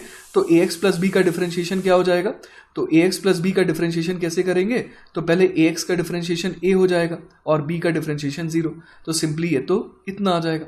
तो हम लोग इस तरीके से देख पा रहे हैं कि dy बाई डी एक्स कितना आ जा रहा है, तो ये आ जा रहा है 3a multiplied by ax plus b की पावर 2। क्लियर है ये बात? तो इस तरीके से आपको क्या करना है, आपको पहले चीज़ों को ढकना है ना। आपको ये देखना है कि ये ओवरऑल किस तरीके का फंक्शन नजर आ रहा है। समथिंग की पावर 3, तो समथिंग की पावर 3 जैसे x की पावर 3 का डिफरेंशिएशन 3x² होता था, तो उसी तरीके से आपने 3 इंटू ax प्लस बी की पावर 2 लिख दिया। लेकिन उसके बाद आपने जैसे ही हाथ हटाया तो देखा ये x नहीं बल्कि ax प्लस बी है, तो आप उसका भी डिफरेंशिएशन यहाँ पर एक बार मल्टीप्लीकेशन में लिख देना होगा। ठीक है, तो बच्चों चेन रूल के ऊपर एक और एग्जांपल देखते हैं और इसे हम लोग दोनों मेथड से सॉल्व करेंगे जो हम लोगों ने अभी अभी डिस्कस करा। सबसे पहले हम लोग यूज करेंगे dy by d x equal to d y by d t into d t by d x वाला जो लंबा मेथड है उससे करके देखते हैं ना। तो यहाँ पर देखिए y बराबर क्या दे रखा है, साइन स्क्वायर एक्स दे रखा है। तो हम लोग यहाँ पर देख पा रहे हैं कि y बराबर साइन एक्स की पावर 2 दे रखा है। कितना मजा आता अगर यहाँ पर y बराबर x की पावर 2 होता। तो कोई बात नहीं, हम लोग यहाँ पर क्या बोल देंगे, लेट अस से t is equal to sine x. तो यहां से क्या हो जाएगा, y बराबर हमारे पास t स्क्वायर आ जाएगा। क्लियर है ये बात? अब हम लोग देख पा रहे हैं कि अगर हमारे को dy बाई डी एक्स चाहिए तो पहले dy बाई डी टी निकालना होगा। तो यहां से हम लोग देख पा रहे हैं dy बाई डी टी जो है वो कितना आ जाएगा, वो तो सिंपली 2t के बराबर आ जाएगा। क्लियर है? और हमें क्या चाहिए, dt बाई डी एक्स चाहिए। तो यहां से हम लोग क्या देख सकते हैं, t बराबर अगर साइन एक्स है तो dt बाई डी एक्स जो है वो क्या आ जाएगा, कॉस ऑफ एक्स आ जाएगा। ठीक है, अब कुछ नहीं करना, हमारे को बस इन दोनों को मल्टीप्लाई करना है ना। तो dy by d x will be equal to dy by d t 2t multiplied by dt by d x that is cos x, है ना। तो हमारा जवाब क्या हो जाएगा, 2 मल्टीप्लाइड बाई t की वैल्यू है sin x और इसे मल्टीप्लाई करना होगा cos x से। और हम लोग फर्दर ये भी जानते हैं कि 2 sin x cos x किसका फॉर्मूला है, तो ये साइन ऑफ 2x का फॉर्मूला है। तो हमारा आंसर क्या हो गया, dy by d x equal to sine of 2x। ठीक है, अब बच्चों इसे सॉल्व करने की कोशिश करते हैं छोटे वाले मेथड से, है ना। तो यहां पर हम लोग क्या देख पा रहे हैं कि y बराबर समथिंग की पावर 2 है। जैसे y बराबर अगर एक्स स्क्वायर होता तो हम लोग dy बाई डी एक्स क्या बोल देते, dy by d x simply बोल देते 2x। तो थोड़ी देर के लिए अगर मैं sin x को कवर कर दूं तो मैं क्या बोल दूंगा, y बराबर समथिंग की पावर 2 है तो dy बाई डी एक्स क्या आ जाना चाहिए, तो देखिए dy बाई डी एक्स आ जाना चाहिए 2 टाइम्स जो भी अंदर है ना। अब मैं चेक कर रहा हूं अंदर क्या है, तो अंदर तो sin x है। तो मुझे चेन रूल से क्या करना होगा, जो कवर्ड यहाँ पर जो चीज है ना साइन एक्स है, उसको भी डिफरेंशिएट करना होगा। तो यहाँ पर मैं लिख दूंगा इनटू कॉस एक्स, बस यही हमारा आंसर हो गया, 2 sin x cos x। तो हम लोग देख पा रहे हैं हमारा आंसर आ गया साइन ऑफ 2x। ठीक है, चलिए बच्चों, तो हमारा नेक्स्ट सवाल है कि अगर y बराबर log ऑफ tan x हो तो dy बाई डी एक्स कितना आएगा, और हमारे पास 4 ऑप्शन है। ठीक है, तो सबसे पहली चीज हम लोग समझ पा रहे हैं y बराबर क्या दिया हुआ है, log of tan of x दे रखा है। तो यहां पर हम लोग समझ पा रहे हैं कि यहां पर है ना, हम लोग कह सकते हैं कि ये y बराबर क्या दे रखा है, ln of tan of x दे रखा है ना। कभी कभी यहाँ पर स्किप भी कर देते हैं, जनरली फिजिक्स में क्या होता है कि जनरली हम लोग ln x से ही डील करते हैं, तो इसीलिए कहीं कहीं पर आपको ये बेस जो है वो स्किप्ड दिखाई देगा ना, स्किप किया हुआ रहता है। तो हम लोग समझ पा रहे हैं कि ये y बराबर ln ऑफ tan x दे रखा है। ठीक है, तो अगर y बराबर ln ऑफ tan x दे रखा है तो हम लोग यहाँ पर पहली चीज क्या समझ पा रहे हैं, y बराबर ln ऑफ tan x का मतलब हो गया कि यहाँ पर हम लोग कह सकते हैं कि y बराबर ln ऑफ समथिंग जैसा फंक्शन है ना। मैंने tan x को कवर कर दिया। तो अगर आपको याद होगा y बराबर ln ऑफ x हो तो dy बाई डी एक्स क्या आ जाता था, वो आ जाता था 1/x। तो उसी के तर्ज पे हम लोग यहाँ पर क्या कह सकते हैं, हम लोग कह सकते हैं कि सबसे पहले dy बाई डी एक्स जब लिखेंगे तो उसमें क्या लिखेंगे, 1 जो भी अंदर है ना, अंदर क्या है, तो हमने देखा कि ये तो tan x है। तो अब क्या करना है, स्टेप 2, अब इसको भी डिफरेंशिएट करना है। तो tan x का डिफरेंशिएशन क्या होता है, वो होता है sec स्क्वायर x। तो बस यही हमारा आंसर हो जाएगा। ठीक है, तो चलिए इसे थोड़ा सिंप्लीफाई कर लेते हैं, है ना। तो यहाँ पर हम लोग देख पा रहे हैं कि ये सिंप्लीफाई होने पर क्या बन जाएगा, आइए देखते हैं। तो सबसे पहली चीज बच्चों, मैं 1/tan x को क्या लिख सकता हूँ, मैं इसे लिख सकता हूँ cos x upon sine of x। और sec स्क्वायर x को क्या लिख सकता हूँ, तो मैं इसे लिख सकता हूँ 1/cos स्क्वायर x। तो यहां से एक cos x तो कैंसिल आउट हो गया और ये क्या बन गया, 1/sin of x into cos of x। ठीक है, अब मुझे एक चीज क्लिक कर रही है कि अगर मैं नीचे 2 से मल्टीप्लाई कर दूं और ऊपर भी 2 से मल्टीप्लाई कर दूं, है ना, तो यहां पर जो dy बाई डी एक्स है वो बेसिकली क्या बन जा रहा है, तो ये बन जा रहा है 2 मल्टीप्लाइड बाय डिनोमिनेटर क्या बन जाएगा, sin 2x, और 1/sin 2x क्या बन जाएगा, कोसेक 2x। क्लियर है ये बात? तो इस तरीके से बच्चों हम लोग देख पा रहे हैं कि हमारा आंसर क्या हो जाएगा, option number 2 that is 2 times cosec of 2x। ठीक है, चलिए बच्चों, तो चेन रूल के ऊपर एक और सवाल देखते हैं। सवाल है y बराबर दिया है a multiplied by 1 minus cos of theta और x दिया है a multiplied by theta plus sine theta और हमसे dy बाई डी एक्स पूछा है कहाँ पर, at theta equal to pi by 2 पर। ठीक है, तो देखिए बच्चों यहाँ पर हम लोग क्या देख पा रहे हैं, y बराबर है a multiplied by 1 minus cos of theta और x दिया हुआ है a multiplied by theta plus sign of theta. तो हम लोग यहाँ पर समझ पा रहे हैं कि अगर हमें dy बाई डी एक्स निकालना है तो वो क्या हो जाएगा, dy by D theta multiplied by D theta by d x. Clear है ये बात?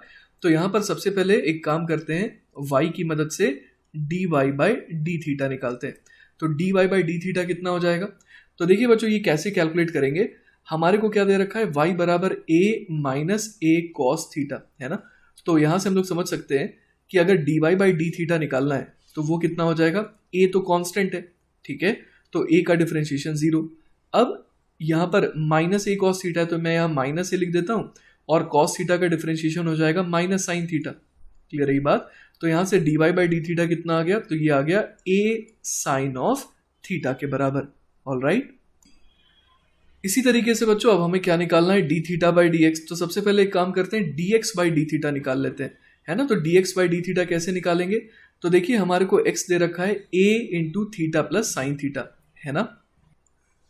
तो हम लोग बच्चों सबसे पहले क्या कर सकते हैं, x को थोड़ा और बेटर तरीके से लिखें तो ये a theta plus a sine theta हो जाएगा और ये ध्यान रहे कि यहाँ पर a जो है वो कांस्टेंट है। तो dx बाई डी थीटा पहले निकाल लेते हैं, फिर उसको पलट देंगे तो वो d theta by d x बन जाएगा ना। तो dx बाई डी थीटा कितना बन जाएगा, तो यहाँ पर हम लोग समझ पा रहे हैं कि a थीटा का differentiation will become a। Clear है? और उसी तरीके से a यहाँ पर कांस्टेंट है ना मल्टीप्लिकेशन में, तो एज इट इज रह जाएगा और साइन थीटा का डिफरेंशिएशन हो जाएगा कॉस ऑफ थीटा, क्योंकि यहाँ पर हमें डिफरेंशिएशन थीटा के रिस्पेक्ट में ही करना था। क्लियर है ना? तो हम लोग समझ पा रहे हैं यहाँ पर कि dx बाई डी थीटा अगर इतना आ रहा है तो d theta by d x कितना आ जाएगा, d theta by d x इसका उल्टा आ जाएगा, मतलब 1 upon a plus a cos theta आ जाएगा। क्लियर है? तो अब देखिए हमारे को क्या करना है, हमारे को dy बाई डी एक्स निकालना है ना। तो dy बाई डी एक्स कितना आ जाएगा, a sine theta multiplied by D theta by d x. तो यहाँ पर आ जाएगा 1 अपॉन a, कॉमन ले लेते हैं, 1 प्लस कॉस ऑफ थीटा। तो a से ये तो कैंसिल आउट हो गया, तो ये क्या बन गया, sine of theta upon 1 plus cos of theta. तो ये dy बाई डी एक्स हमारे पास आ गया। अब इसकी वैल्यू हमारे को कब निकालनी है, for theta equal to pi by 2, है ना, theta equal to pi by 2 के लिए निकालनी है। तो dy बाई डी एक्स मतलब स्लोप एट थीटा बराबर पाई बाई 2, वो कितना आएगा, तो यहाँ पर हम लोग थीटा की वैल्यू पाई बाई 2 रख देते हैं, तो sine pi by 2 upon 1 plus cos of pi by 2। Sine pi by 2 1 होता है, डिवाइडेड बाय 1 प्लस ये वाला टर्म कॉस ऑफ 90 डिग्री तो 0 होता है। ठीक है, तो यहाँ पर 0 लिख देंगे, तो हमारा फाइनल आंसर क्या आ गया, 1 आ गया। ओके, चलिए बच्चों, तो इसी के ऊपर एक और सवाल देखते हैं। सवाल है y बराबर cos of 6 pi t plus pi by 3, then find the value of dy by dt। तो यहाँ पर बच्चों आपको सबसे पहले ये आइडेंटिफाई करना है कि ये जो 6 पाई है ये क्या है, ये एक कांस्टेंट है। उसी तरीके से ये जो पाई बाई 3 है वो भी क्या है, वो भी एक कांस्टेंट है। ठीक है, तो जब हम लोग यहाँ पर देख पा रहे हैं कि y बराबर क्या है, cos ऑफ समथिंग। ठीक है, तो चेन रूल लगाते हुए हम लोग सबसे पहला काम क्या करेंगे, हम लोग कहेंगे कि dy बाई dt जो है ना, सबसे पहला टर्म क्या मानते हुए लिखेंगे कि y बराबर cos ऑफ समथिंग है। तो cos ऑफ समथिंग का डिफरेंशिएशन क्या होता है, minus of sine of that thing, मतलब कि 6 pi t plus pi by 3, है ना। तो हम लोगों ने देखा कि यहाँ पर ये सिंपली t नहीं है बल्कि 6 pi t plus pi by 3 है। अब हमें यहाँ पर क्या लिखना होगा, 6 pi t plus pi by 3 का भी डिफरेंशिएशन, है ना। तो 6 पाई t, है ना, 6 pi t plus pi by 3 का डिफरेंशिएशन क्या होगा, तो देखिए जो पहला टर्म है वो तो सिंपली 6 पाई बन जाएगा, है ना, क्योंकि t है ना, यहाँ पर हम लोग देख पा रहे हैं कि सिंपली t है यहाँ पर। तो 6 पाई t का डिफरेंशिएशन 6 पाई, जैसे 4x का डिफरेंशिएशन 4, उसी तरीके से 6 पाई t का डिफरेंशिएशन 6 पाई, और पाई बाई 3 का तो 0 हो जाएगा, तो वो ऐड करने की जरूरत नहीं है।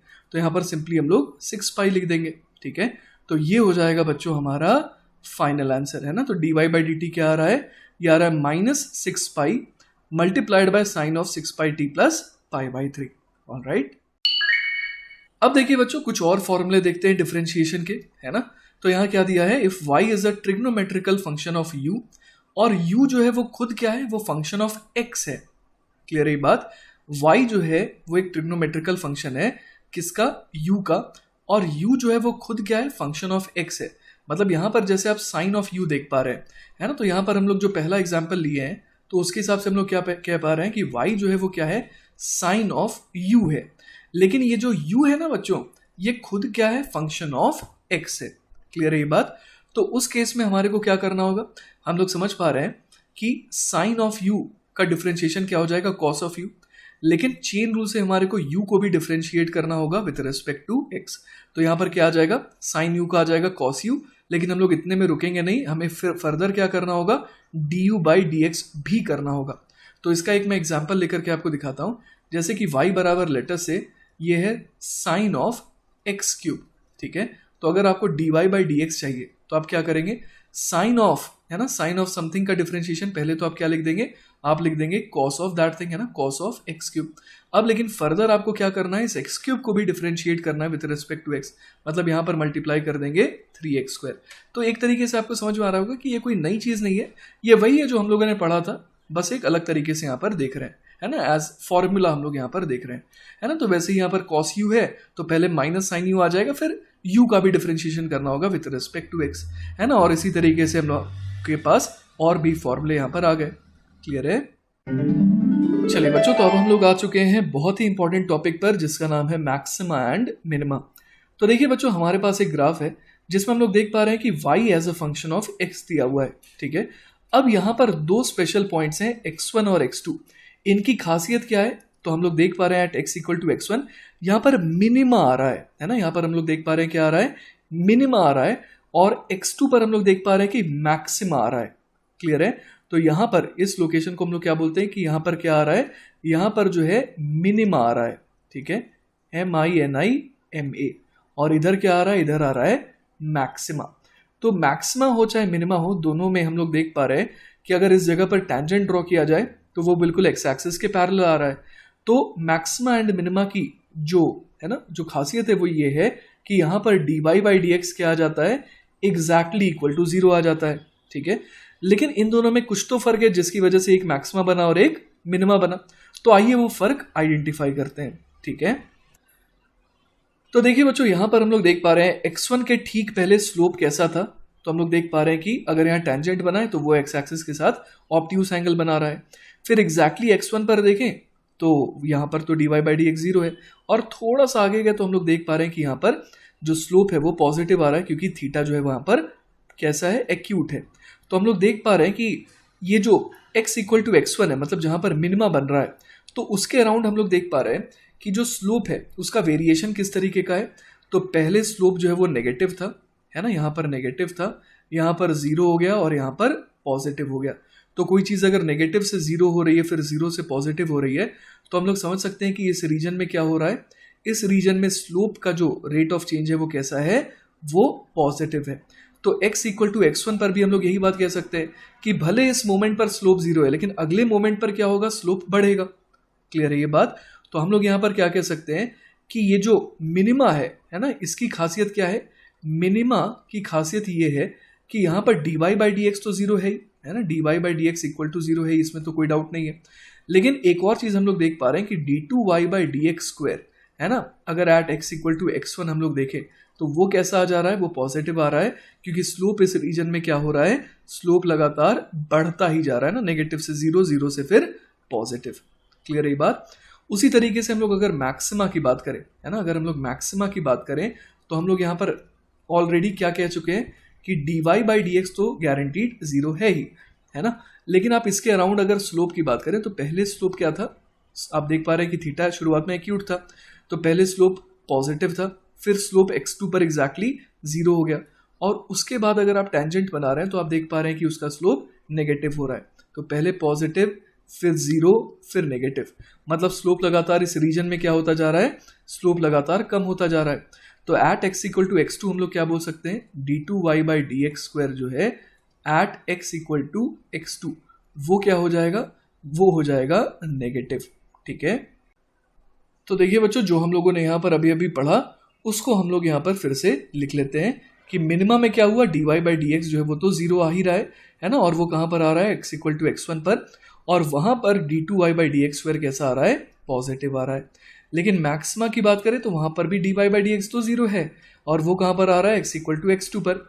और इस लोकेशन पर अगर हम लोग d2y by d x square देखें तो वो लेस दैन जीरो आ रहा है ना, मतलब x इक्वल टू x2 पर d2y by d x square is negative. Alright, यहां पर बच्चों आपको थोड़ा केयरफुल रहना है। आप ये देखिए कि जहां पर मिनिमा आ रहा है वहां पर हो सकता है कि पूरे के पूरे फंक्शन की मिनिमम वैल्यू आए, या हो सकता है नहीं भी आए। जैसे कि आप अगर देखें, अगर ये ग्राफ जो है इस तरीके से मान लीजिए कि नीचे जा रहा हो, तो हम लोग समझ सकते हैं कि यहाँ पर eight x equal to x1 हमारे को मिनिमा ज़रूर मिल रहा है, लेकिन ये पूरे के पूरे फंक्शन की मिनिमम वैल्यू नहीं है ना। उसी तरीके से eight x equal to x2 हम लोग देख पा रहे हैं कि यहाँ पर एक मैक्सिमा ज़रूर आ रहा है, लेकिन हो सकता है कि ये ग्राफ इधर से ऊपर जा रहा हो, है ना, हो सकता है ऐसा। तो इस केस में हम लोग कहेंगे कि x2 पर मैक्सिमा तो आ रहा है, पर ये पूरे के पूरे फंक्शन की मैक्सिमम वैल्यू नहीं दे रहा है, ठीक है। और उसके अलावा ये भी हो सकता था कि यही हमारा इतना ही हमारा एग्जैक्ट फंक्शन रहा हो, तो उस केस में हम लोग देख पा रहे हैं कि x1 पर पूरे फंक्शन की मिनिमम वैल्यू आती और x2 पर पूरे फंक्शन की मैक्सिमम वैल्यू आती। क्लियर है ये बात। तो अगर, है ना, इस चीज़ का ध्यान दीजिएगा, अगर ये जो x1 है ना, इस पर अगर मान लीजिए कि इस पूरे के पूरे फंक्शन की कौन सी वैल्यू आ रही है, बिल्कुल मिनिमम वैल्यू आ रही है, तो हम लोग x1 पर कहेंगे कि क्या मिल रहा है हमारे को, ग्लोबल मिनिमा। क्लियर है ये बात। और इसी तरीके से अगर x2 पर हमारे को क्या मिल रहा है, पूरे के पूरे फंक्शन की मैक्सिमम वैल्यू मिल रही है, तो यहां पर हम लोग कहेंगे कि ये क्या है, ये है ग्लोबल मैक्सिमा। क्लियर है ये बात। लेकिन अगर इसका उल्टा अगर हम लोग कहें कि अगर ये ग्राफ जो है ना, एक बार मैं इसे मिटा देता हूं, है ना, तो अगर अब हम लोग यहाँ पर ये देख पा रहे हैं कि अगर ये ग्राफ इस तरीके से नीचे जा रहा होता और ये वाला ग्राफ और ज़्यादा ऊपर जा रहा होता इस तरीके से, तो हम लोग यहाँ पर कहते हैं कि x1 पर हमारे को क्या मिल रहा है, हमारे को मिल रहा है लोकल मिनिमा। क्लियर है ये बात। और x2 पर हम लोग क्या कह देते हैं कि हमारे को क्या मिल रहा है, लोकल मैक्सिमा। क्लियर है ये बात। तो किसी भी ग्राफ को प्लॉट करने के लिए हमारे को dy बाई डी एक्स कहाँ पर जीरो हो रहा है, ये बहुत हेल्प करता है, ठीक है। ये हम लोग आगे आने वाले एग्जाम्पल्स में देखेंगे, ठीक है बच्चों। तो देखिए बच्चों, अब तक जो हम लोगों ने सीखा उसके बेसिस पे हम लोग क्या करेंगे, y equal to x cube minus 3x plus 5, जो कि एक कैसा फंक्शन है, एक क्यूबिक फंक्शन है, हम लोग इसका ग्राफ बनाने का ट्राई करेंगे, ठीक है। तो जैसा कि आप देख पा रहे हैं y इक्वल टू क्या दे रखा है, x cube minus 3x plus 5। तो एक काम करते हैं, dy बाई डी एक्स सबसे पहले निकाल के देखते हैं, ठीक है। तो dy बाई डी एक्स क्या आ रहा है, तो एक्स क्यूब का हो जाएगा 3x स्क्वायर, फिर अगला हो जाएगा -3, ठीक है। तो ये हमारे पास आ गया dy बाई डी एक्स, ठीक है, जो कि क्या आ रहा है, वो आ रहा है 3x स्क्वायर -3।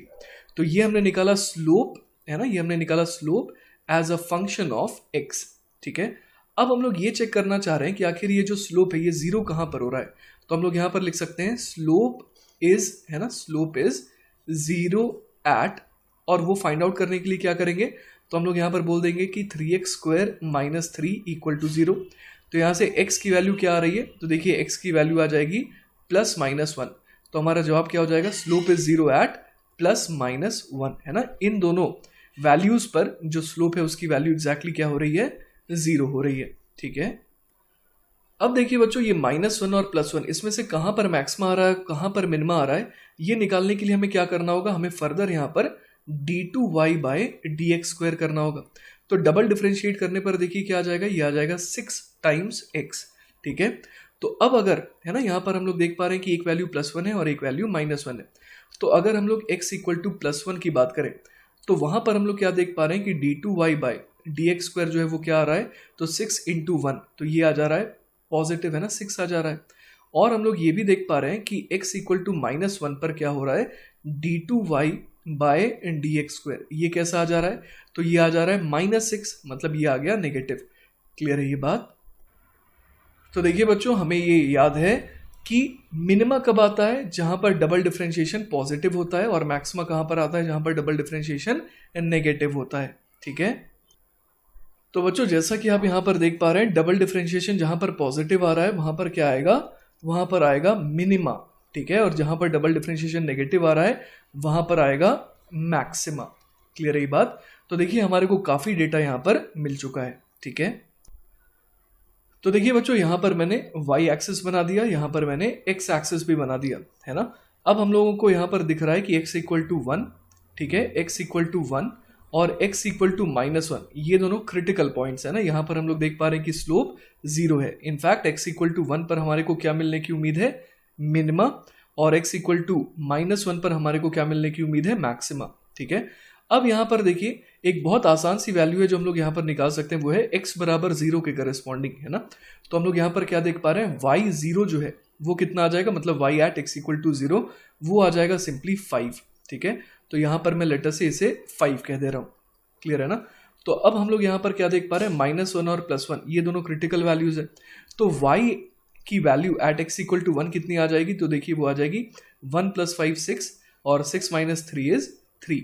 और इसी तरीके से हम लोग देख पा रहे हैं कि y की value at x equal to -1 कितना आ जाएगा, है ना। तो हम लोग देख पा रहे हैं कि ये जो वैल्यू है ना, ये वैल्यू कितनी आ जाएगी, तो ये वैल्यू आ जाएगी -1 to the power 3 is -1, 5 - 1 is 4, और 4 में हमें क्या करना होगा, 3 ऐड करना होगा, मतलब 7 हो गया, ठीक है। तो हमारे को यहाँ पर दो वैल्यूज और देखनी है, 3 और 7, ठीक है।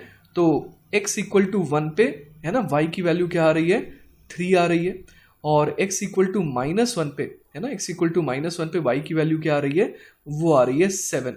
तो देखिए हमारे को 3 पॉइंट्स मिल गए, एक तो ये मिल गया, एक तो ये मिल गया, और एक ये मिल गया, ठीक है। तो देखिए बच्चों, अब हम लोग फाइनल काम करने वाले हैं, ये ग्राफ प्लॉट करने वाले हैं ना। तो जैसा कि हम लोगों ने डिस्कस करा था, -1 पे क्या मिलना चाहिए, मैक्सिमा, फिर 1 पे मिलना चाहिए मिनिमा, और ये जो ग्राफ है वो y एक्सिस को कहां पर कट करेगा, एट y इक्वल टू 5 पर, ठीक है।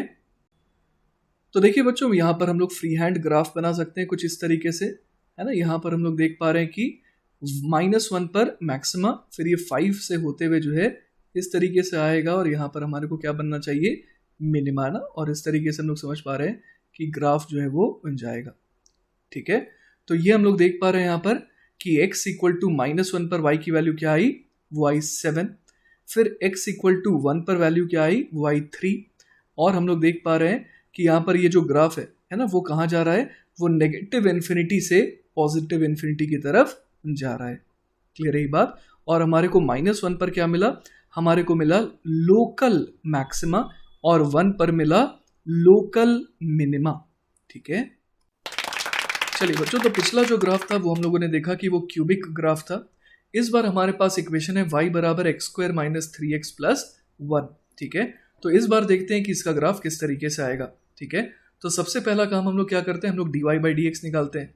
तो dy/dx क्या आ रहा है, 2x - 3, है ना। तो ये हमने क्या निकाला, ये हमने निकाला slope as a function of x, है ना। ये क्या आया, slope as a function of x आ गया, ठीक है।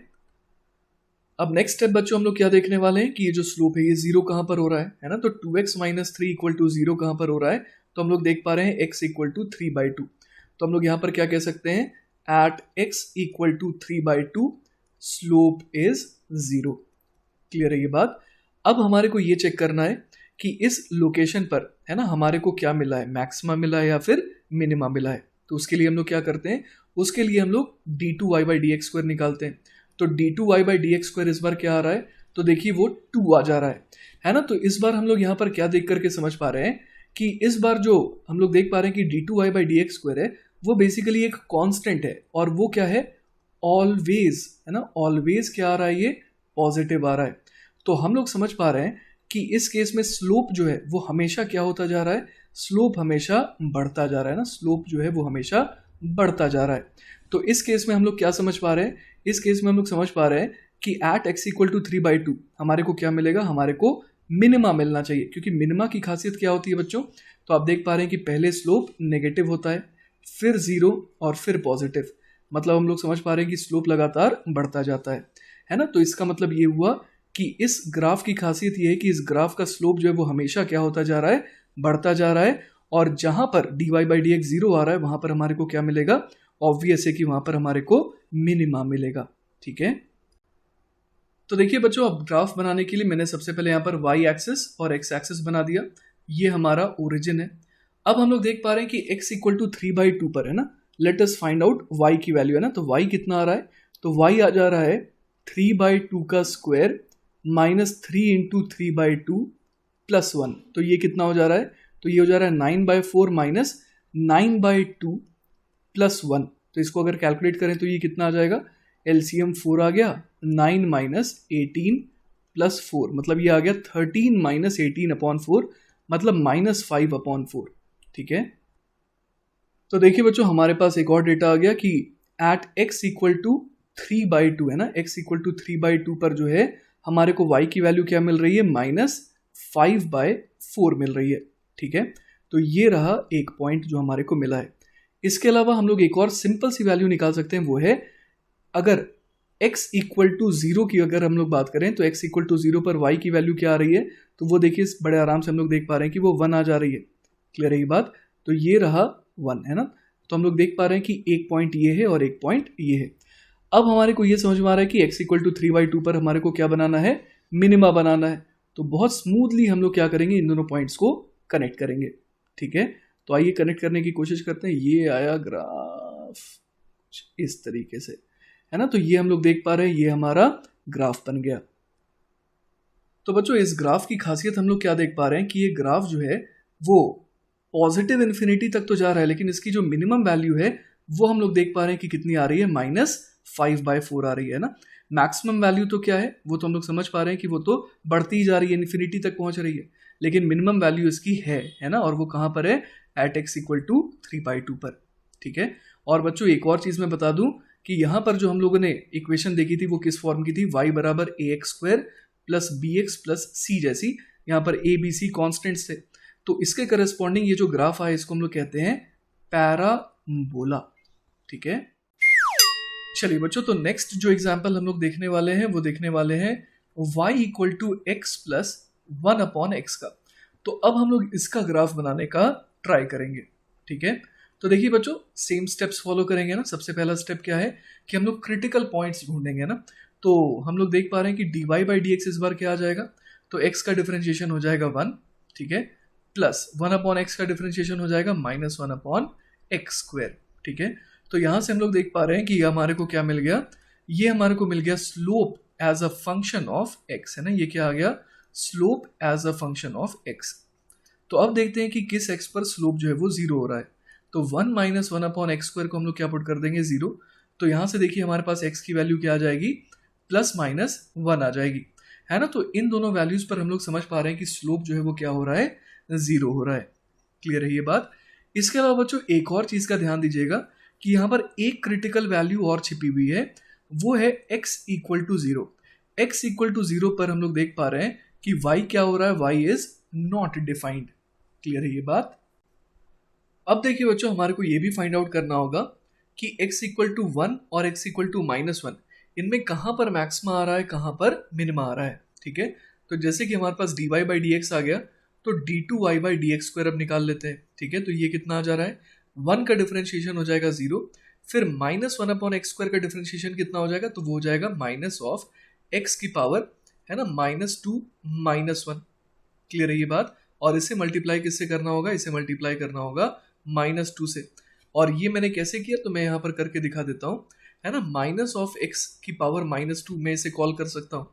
तो -2 जो है वो उतर करके आ गया, साथ में -1 ऑलरेडी था, और ये क्या बन गया, x की पावर -2 -1, है ना, वही चीज मैंने यहाँ पर मेंशन की है। ठीक है, तो ये कितना बन जा रहा है, तो ये बन जा रहा है बेसिकली 2/x³ के बराबर। ठीक है, तो यहां से देखिए हम लोग क्या देख पा रहे हैं बच्चों कि d2y/dx² है ना, इसकी वैल्यू जो है एट x इक्वल टू 1 कितनी आ रही है, तो x इक्वल टू 1 पर हम लोग देख पा रहे हैं कि इसकी वैल्यू आ जा रही है 2 के बराबर, मतलब पॉजिटिव। ठीक है, और इसी तरीके से d2y/dx² है ना, ये अगर हम लोग देखें एट x इक्वल टू -1, तो ये कितना आ जा रहा है, तो ये आ जा रहा है -2 के बराबर, मतलब नेगेटिव। तो जहां पर ये पॉजिटिव आ रहा है वहां पर हमारे को समझ में आ रहा है कि क्या मिलेगा, x इक्वल टू 1 पर, x इक्वल टू 1 पर जो है हमारे को मिनिमा मिलेगा। ठीक है, और x इक्वल टू -1 पर हमारे को क्या मिलेगा, यहां पर मिलेगा मैक्सिमा। क्लियर है ये बात। तो देखिए बच्चों बहुत सारी चीजें हमारे को समझ में आ चुकी है अब तक, जैसे कि x बराबर 1 पर मिनिमा आएगा, x बराबर -1 पर मैक्सिमा आएगा, x इक्वल टू 0 पर जो वैल्यू है वो नॉट डिफाइंड है। ठीक है, इसके अलावा बच्चों हम लोग यहाँ पर और क्या देख सकते हैं, यहाँ पर हम लोग देख सकते हैं कि अगर x की वैल्यू कैसी हो, x की वैल्यू मान लीजिए कि 0 से स्लाइटली बड़ी हो, है ना, तो 0 से स्लाइटली बड़ी वैल्यू को मैं लेटर से 0+ बोल दे रहा हूँ। तो उस केस में हम लोग समझ पा रहे हैं कि y की वैल्यू क्या हो जाएगी। तो देखिए बच्चों, x है ना, अगर हम लोग पुट करें यहाँ पर x को 0+, तो ये बन जाएगा, देखिए पहला टर्म तो चलिए ऑलमोस्ट 0 हो गया, और दूसरा टर्म 1/0 जैसा हो गया, लेकिन एग्जैक्टली 0 नहीं है ना, वो जस्ट 0 से थोड़ा सा बड़ा है। तो हम लोग समझ पा रहे हैं कि ये टर्म क्या बन जाएगा, इन्फिनिटी बन जाएगा। तो हम लोग यहाँ पर कह सकते हैं कि अगर x की वैल्यू क्या हो, x की वैल्यू जो है ना, वो 0 से थोड़ी बड़ी हो तो y will tend to infinity. उसी तरीके से अगर x की वैल्यू 0 से थोड़ी छोटी हो ना, 0 नेगेटिव, तो हम लोग समझ पा रहे हैं y क्या को टेंड करेगा, नेगेटिव इन्फिनिटी। क्लियर है ये बात। तो देखिए बहुत सारी जानकारी हमारे को अब तक हासिल हो चुकी है इस ग्राफ को प्लॉट करने के लिए, ठीक है ना। तो देखिए बच्चों, ग्राफ किस तरीके से बनेगा, जैसे कि हम लोग देख पा रहे हैं x इक्वल टू 1 यहाँ पर है, ठीक है, और x इक्वल टू -1 यहाँ पर है। अगर हम लोग यहाँ पर वैल्यू चेक करें तो अगर x की वैल्यू मैं क्या पुट कर रहा हूँ, 1 पुट कर रहा हूँ, तो y की वैल्यू कितनी आ जाएगी, 1 + 1/1 मतलब कि 2, और y की वैल्यू -1 है ना, x इक्वल टू -1 पर देखें तो कितनी आ जाएगी, तो वो आ जाएगी, देखिए माइनस, है ना, यहाँ पर हम लोग क्या पुट करेंगे, -1 + 1/-1 मतलब ये हो जाएगा -2 के बराबर, ठीक है। तो 1 पर क्या वैल्यू आ रही है, 1 पर जो वैल्यू आ रही है वो है 2 के बराबर, ठीक है, और -1 पर क्या वैल्यू आ रही है, तो वो वैल्यू आ रही है -2 के बराबर। तो यहाँ पर ये 2 पॉइंट्स हमारे को मिल गए, ठीक है। अब हमने क्या देखा था इसके अलावा, आइए चेक करते हैं। तो देखिए बच्चों, हम लोगों ने देखा था कि x इक्वल टू 1 पे मिनिमा आएगा और x इक्वल टू -1 पे मैक्सिम आएगा, ठीक है, और 0 से स्लाइटली बड़ी वैल्यू के लिए जो फंक्शन है ना y, वो एक्चुअली पॉजिटिव इन्फिनिटी को टेंड करेगा, और 0 से थोड़े छोटे वैल्यू के लिए हम लोग देखेंगे तो फंक्शन नेगेटिव इन्फिनिटी को टेंड करेगा, ठीक है। तो ऐसा बनाने का क्या तरीका हो सकता है, तो देखिए x इक्वल टू 1 पर हमारे को मिनिमा बनाना है तो कुछ ऐसे बना सकते हैं ना, ये रहा हमारा मिनिमा, ठीक है, और इसके अलावा x इक्वल टू -1 पर अगर मैक्सिमा बनाना है तो कुछ ऐसा बना सकते हैं ना, यहाँ पर हम लोग देख पा रहे हैं। तो यहाँ पर हम लोग क्या देख पा रहे हैं कि ये जो y एक्सिस है उसको ये दोनों टच नहीं कर रहे हैं, हम लोग ऐसा कहेंगे कि इन्फिनिटी पर जाकर के ये टच करेगा। और साथ ही साथ बच्चों आप ये भी देख पा रहे हैं कि यहाँ पर सारी कंडीशन हमने फुलफिल करवा दी, x इक्वल टू 1 पर हमने मिनिमा बना दिया, x इक्वल टू -1 पे हमने मैक्सिमा बना दिया, और यहाँ पर हम लोग क्या देख पा रहे हैं कि ये जो है ना वैल्यू है वो बेसिकली किसको टेंड कर रहे हैं, पॉजिटिव इन्फिनिटी और नेगेटिव इन्फिनिटी को ये टेंड कर रहे हैं। तो ये जो हमने ग्राफ बनाया ये कैसा ग्राफ कहलाता है, डिसकंटिन्यूअस, है ना। यहाँ पर हम लोग देख पा रहे हैं कि ये जो ग्राफ है वो कैसा है, डिसकंटिन्यूअस है। क्लियर है ये बात। और बच्चों ऐसा इसलिए मैं कह रहा हूं क्योंकि आप देखिए कि x इक्वल टू 0 है ना, x इक्वल टू 0 पर इस ग्राफ की कोई भी वैल्यू नहीं है, ठीक है। तो 0 के पहले ये रहा ग्राफ और 0 के बाद का ये रहा ग्राफ। क्लियर है ये बात। इस केस में देखिए बच्चों, हम लोग देख पा रहे हैं कि ये जो y एक्सिस है वो बेसिकली किसका रोल प्ले कर रहा है, एसिम्पटोट का, है ना, ये एसिम्पटोट का रोल प्ले कर रहा है। मतलब कि ये जो ग्राफ है ये इसको अप्रोच जरूर कर रहा है ना, हम लोग कहेंगे कि इन्फिनिटी पे जाकर के है ना ये इसको मीट करेगा, ठीक है। लेकिन किसी फाइनाइट वैल्यू के लिए हम लोग क्या कहेंगे कि ये जो ग्राफ है ये इस लाइन को अप्रोच करने की कोशिश कर रहा है, ठीक है। तो देखिए बच्चों, इसी के साथ हमारा ये जो लेक्चर है ये पूरी तरीके से खत्म होता है। आई होप कि आपको ये लेक्चर अच्छे समझ में आया होगा। इन केस अगर कोई डाउट रह जाता है ना, then feel free to contact me, I will be very happy to help you. Take care बच्चों, बाय बाय।